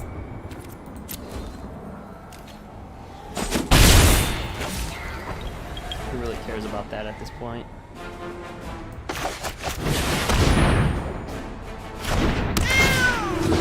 +1/+1 counter, and we'll give that +1/+1. We might mill him.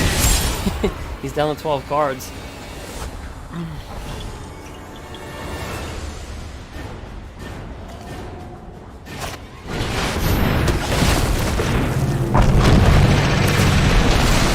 That'll do it.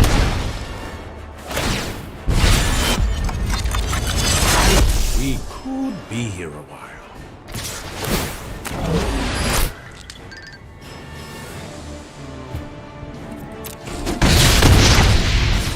Oh, did he just minus 10? Yeah, he did. So, that's cool. You guys didn't see that.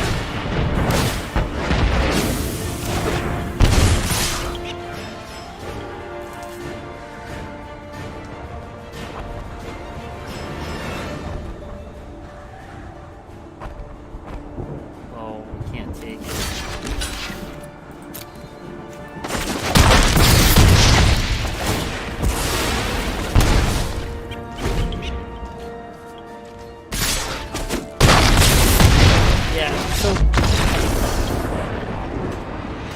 Pretty good just even in limited. He's gonna be a good one.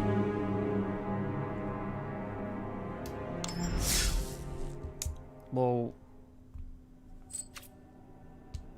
you have to play it.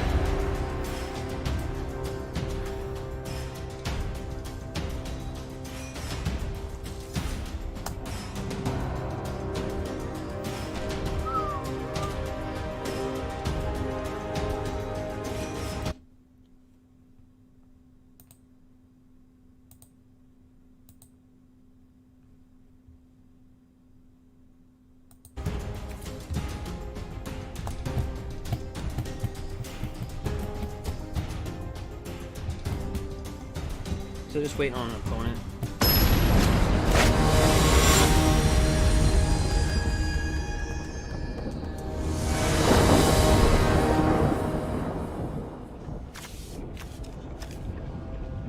guess we'll keep it.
So you can choose one and get a +1/+1 counter, or gain 4 life.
This has death touch, but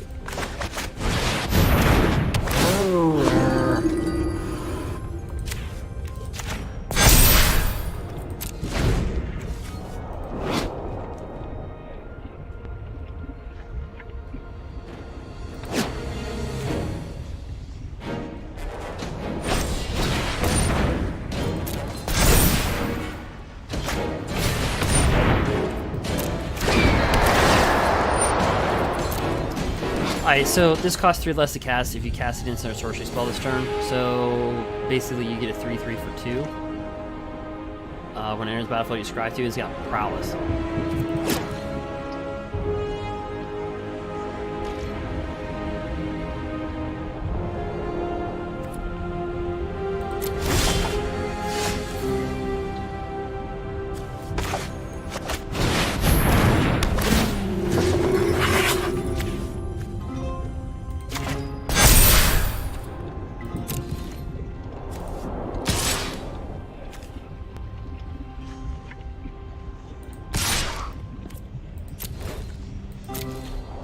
You might choose a block death touch for this. Yeah, I would do the same.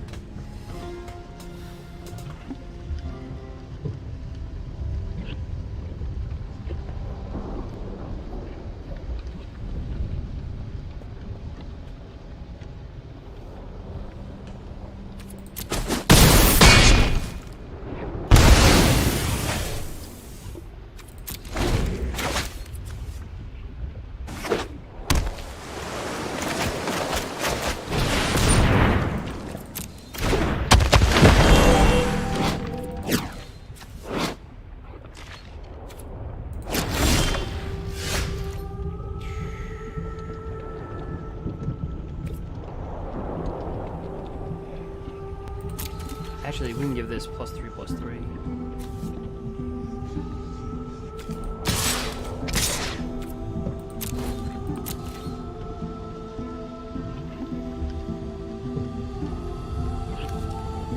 He's in a tough situation because we just discard a card. This gets indestructible. We can D5 get +3/+3. Alright, so he's in a double block. Take the 5.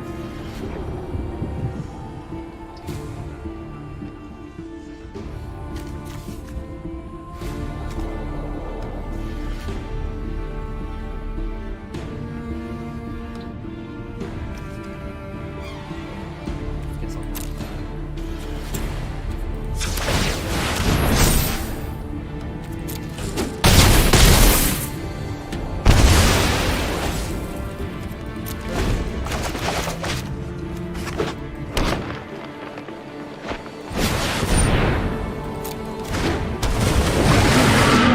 So whenever you draw a card, you may pay 1. When you do, you may tap and untap the target creature.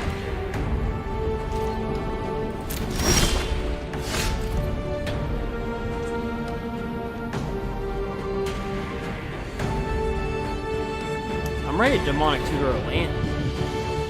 Let's get this guy out. Seriously. I'm like just so close to doing it. Actually, I think I'm gonna do that actually. We can attack next turn and it blocks. And we can just rip them up to -2.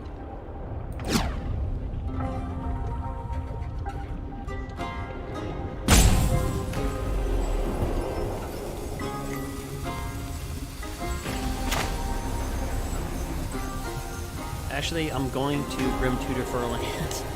for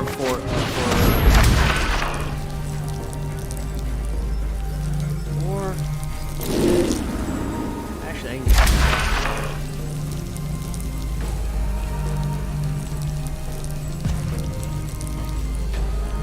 go ahead and get this. Destroy target creature 4 greater. I'm actually going to get this.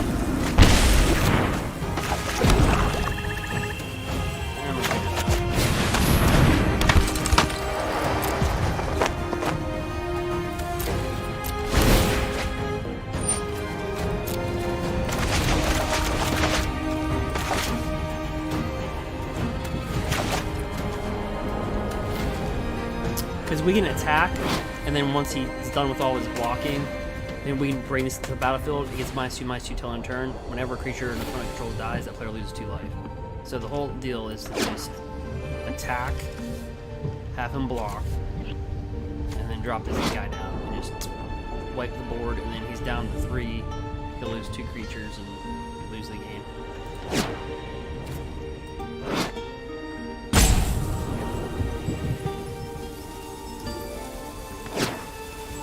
So we saw Teferi -10 and a Grim Tutor for a swamp.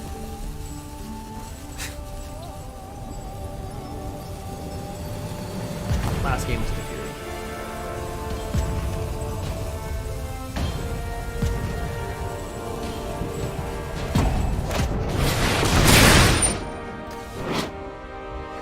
That works too.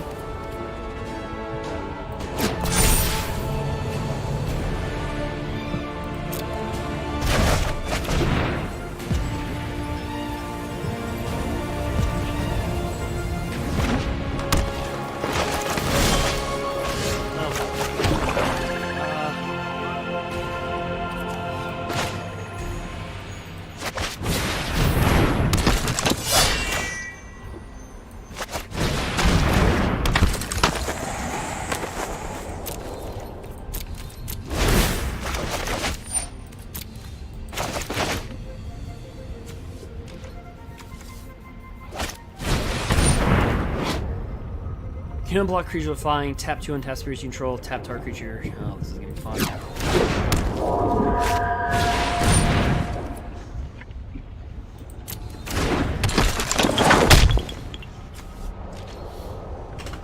Well, this will die immediately when we cast this, so he'll take 2 from that. Oh, he's gonna die. Yeah. We'll just do this.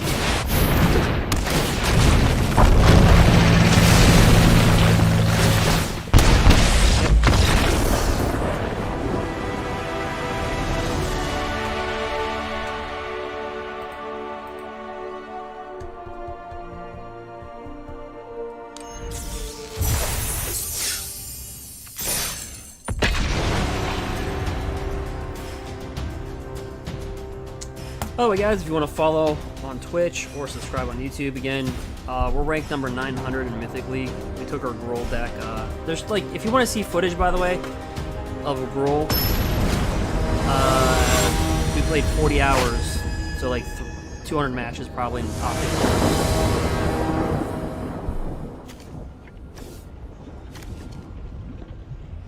And this is just the bad part about our deck.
So this guy's been like a little stud for us.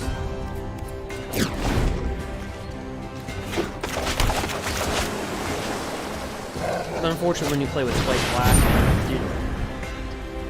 Yeah. So guys, I do want to tell you too, if you get on your on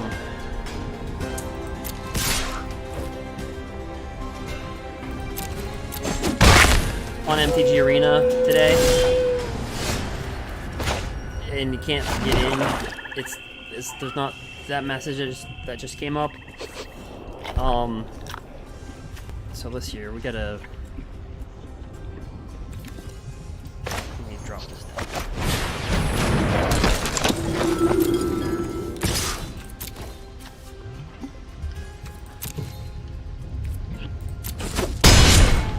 Yeah, so things will be shut down for a couple hours. And again, you know, this is an invite by Wizards. I'm just using a previews account. Hello. We are a team. We succeed or fail as one. My sand will protect you. Now, we want him to be slightly aggressive here. So we can kill that.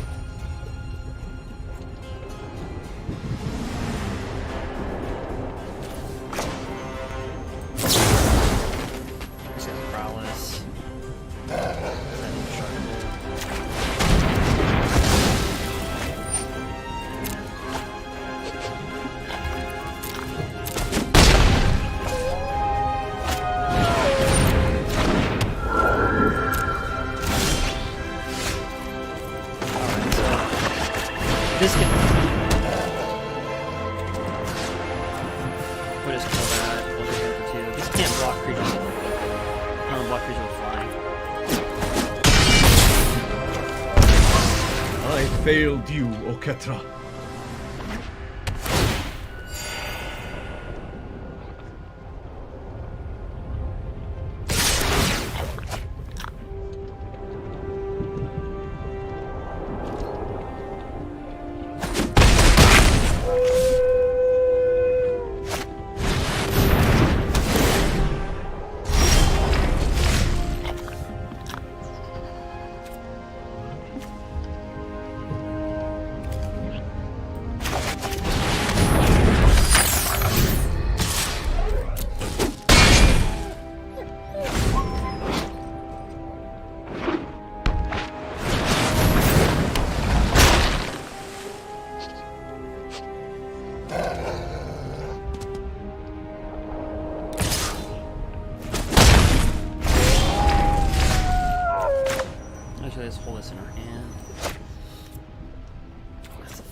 Yeah, he's got the game.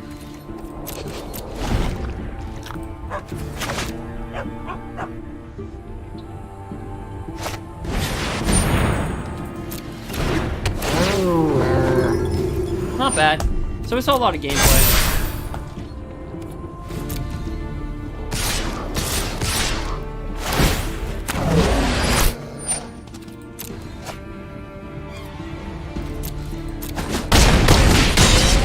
So we finished 2 and 3.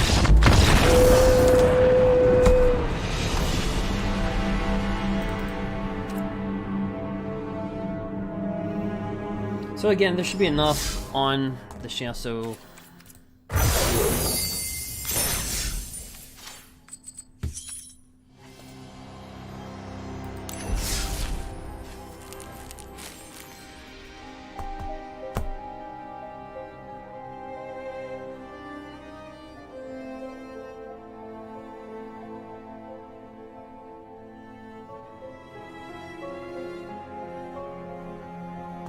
course at 28, 21.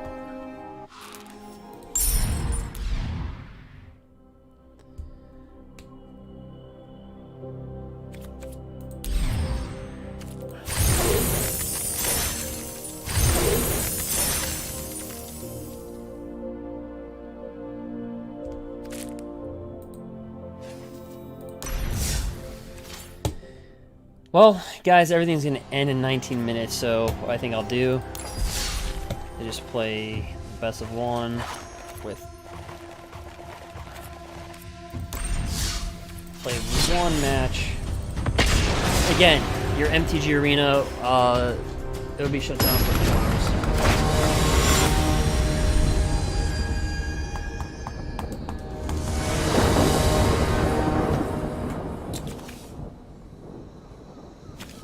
So we go first. So whenever a creature you control with a death touch attacks, your opponent loses 1 life, and you gain 1 life. Whenever a creature you control with death touch deals damage to a planeswalker, it dies.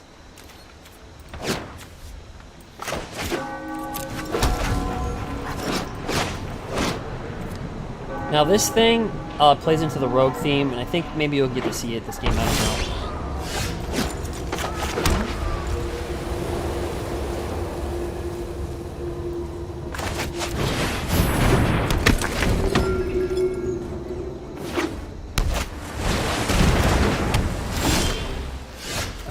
So, like, watch. This is a rogue, so whenever a rogue comes into play, you mill an opponent.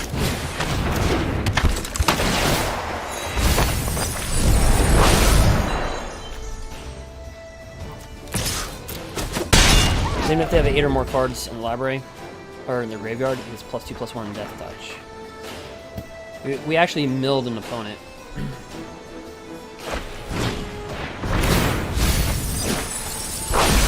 Ooh, they want to be milled. Alright.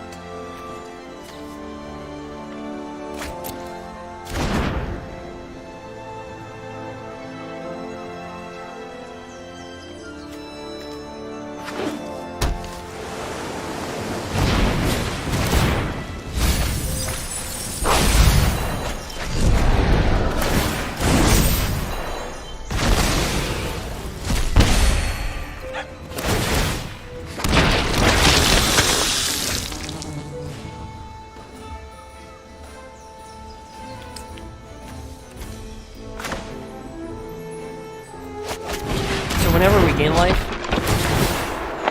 we deal that much damage per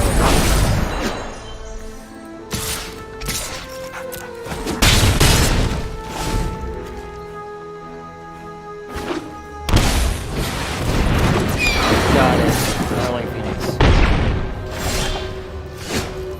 So, this is kind of funny. We actually flipped the coin, so...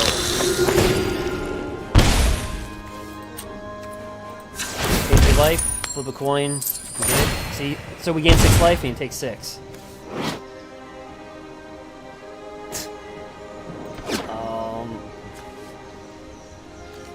At the beginning of your end step, if you gain 3 or more life this turn.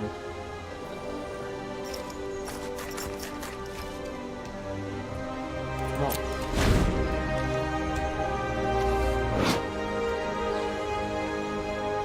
It's a weird combo, but it works.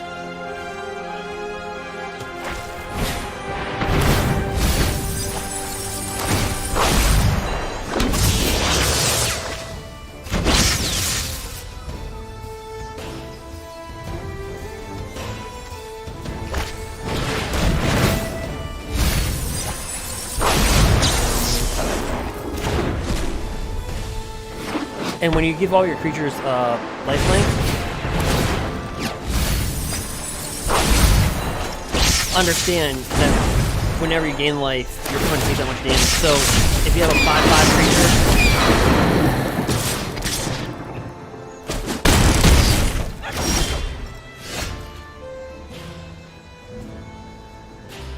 alright, so we're gonna gain life with this.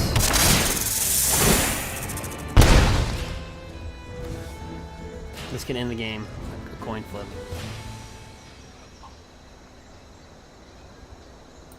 Comes. Oh, I did.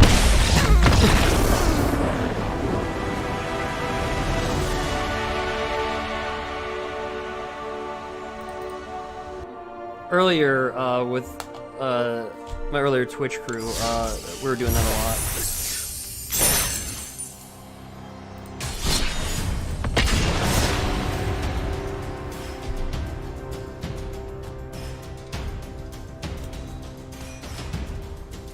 And that creature is also a rogue, so when you have that other M21 card, when it comes into play, you mill your opponent for 2 cards.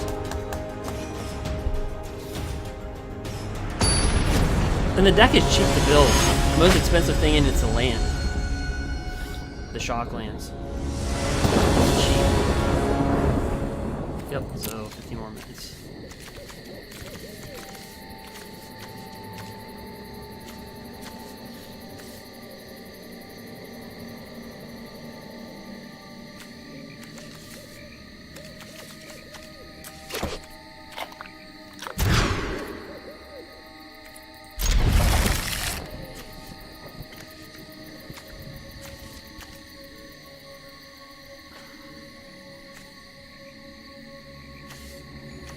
Actually, we value life gain in this deck.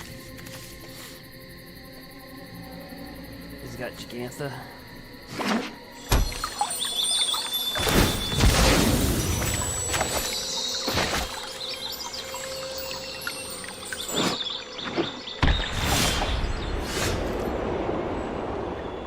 And this is also a rogue. I don't think people realize this is a vampire rogue.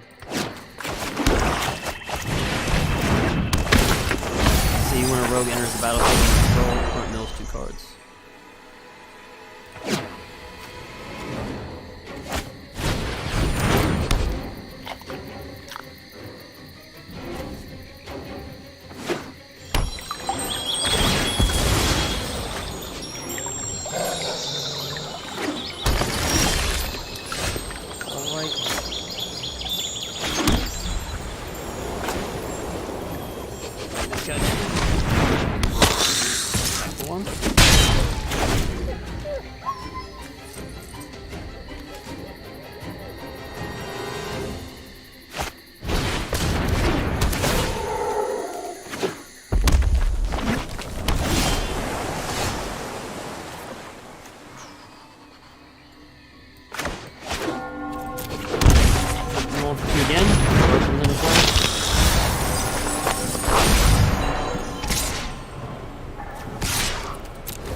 Whenever we gain life, +1/+1 counter.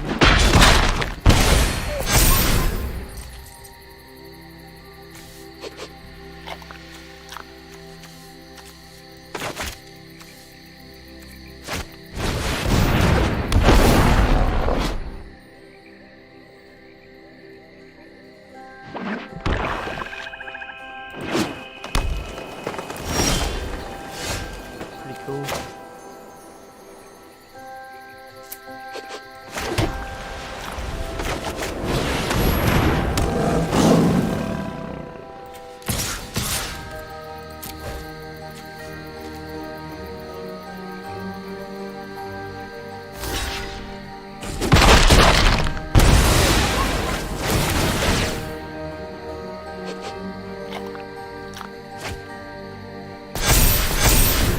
And we can bring him back through Lyris next turn.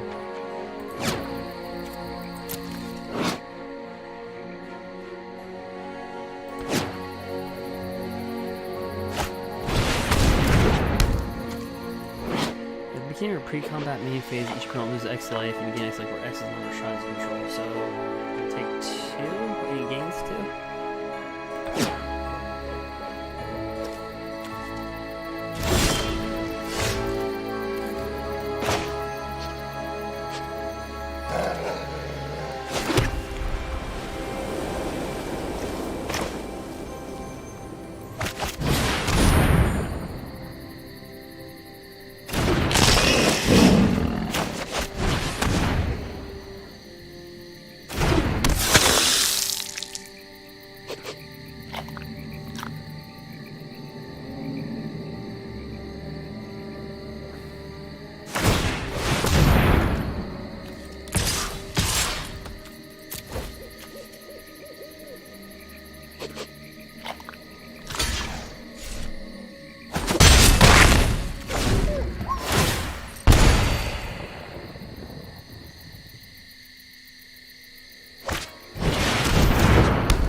So, this is a big one. Okay, so at the beginning of your upkeep, you may search your library in your graveyard for a shrine card and put that on the battlefield. If you search your library this way, shuffle it. An ability or another shrine you control triggers while you control 6 or more shrines.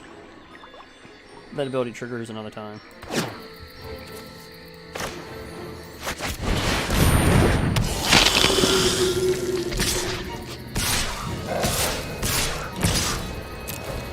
Now remember, whenever we gain life, it deals that much damage, so... And the next turn, you can just give everything lifelink, and it'll... So we just...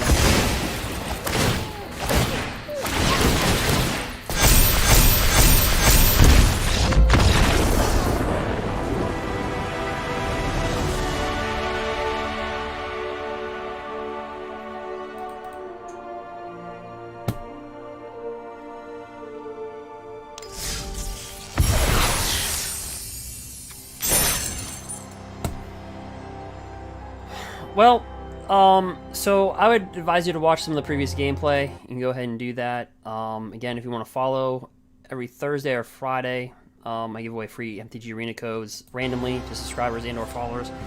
So I recommend that you go ahead and follow on Twitch. But anyway, if not, there's a lot of gameplay that you can look back upon. You played a lot of hours, so you can look back upon that. And hopefully that'll help you out with your drafts. You can learn from my mistakes. You can learn from the things that we did well. I think Veto's a really good card. The debate between what card's the best, I'm actually going to shift to say it's not Ugin.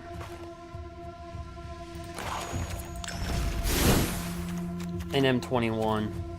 Now, we don't know because, listen, this was really just to show off some of the cards that M20 can do. It's not like we're playing with full powered throttle decks. But if you look at Ugin, deals 3 damage to any target. It's minus X ability, just exile each permanent with converter might cost extra less. It's -10. Gain 7 life, draw 7 cards, then put up to 7 permanent cards from your hand onto the battlefield. So you can definitely make this deck a heck of a lot better. But we kind of watered it down for this type of gameplay. And again, I want to thank Wizards for the invite. And again, I'm using a previews account from them. So, but I would probably argue that the debate Ugin, I think because Teferi,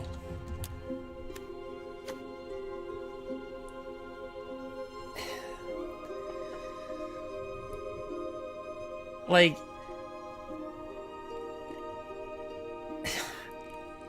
just an esper control alone, I mean, if you have 2 cards in your hand, you can constantly just cycle a card. And again, you can do this on your turn, your opponent's turn. I would have to say that I would lean towards more Teferi Master of Time. And we took a poll on Twitch, and we like before M21 came out, and I asked, and the number 1 was Ugin, right? That was the number 1 vote. But the second vote was actually for Veto. And And again, if you have a 5/5 creature, a 2/2 creature, a 3/3, a 10/10, and you give them all lifelink, they will deal all that damage. Doesn't matter if the opponent blocks, because they'll all have lifelink, and then whenever you gain life, target opponent loses that much life. So this almost becomes like a Torbran, and you gain life. Basically, that's what it becomes. And so we took on a mono red deck, and it didn't go too well for them. Also, an instant kill is revival. Just look at the revenge part. Double your life total. If you have that out, more than likely it's just going to kill your opponent. Alright, and then the second part is, oh, by the way, your opponent loses half their life. Round it up. So, you know, I would probably take a nice little screenshot of the deck if I were you. Because I will not, this is a previews account. I won't have access to this account. So, that's why I'm showing it to you in this. So you can actually just screenshot it. Because it's a cheap deck.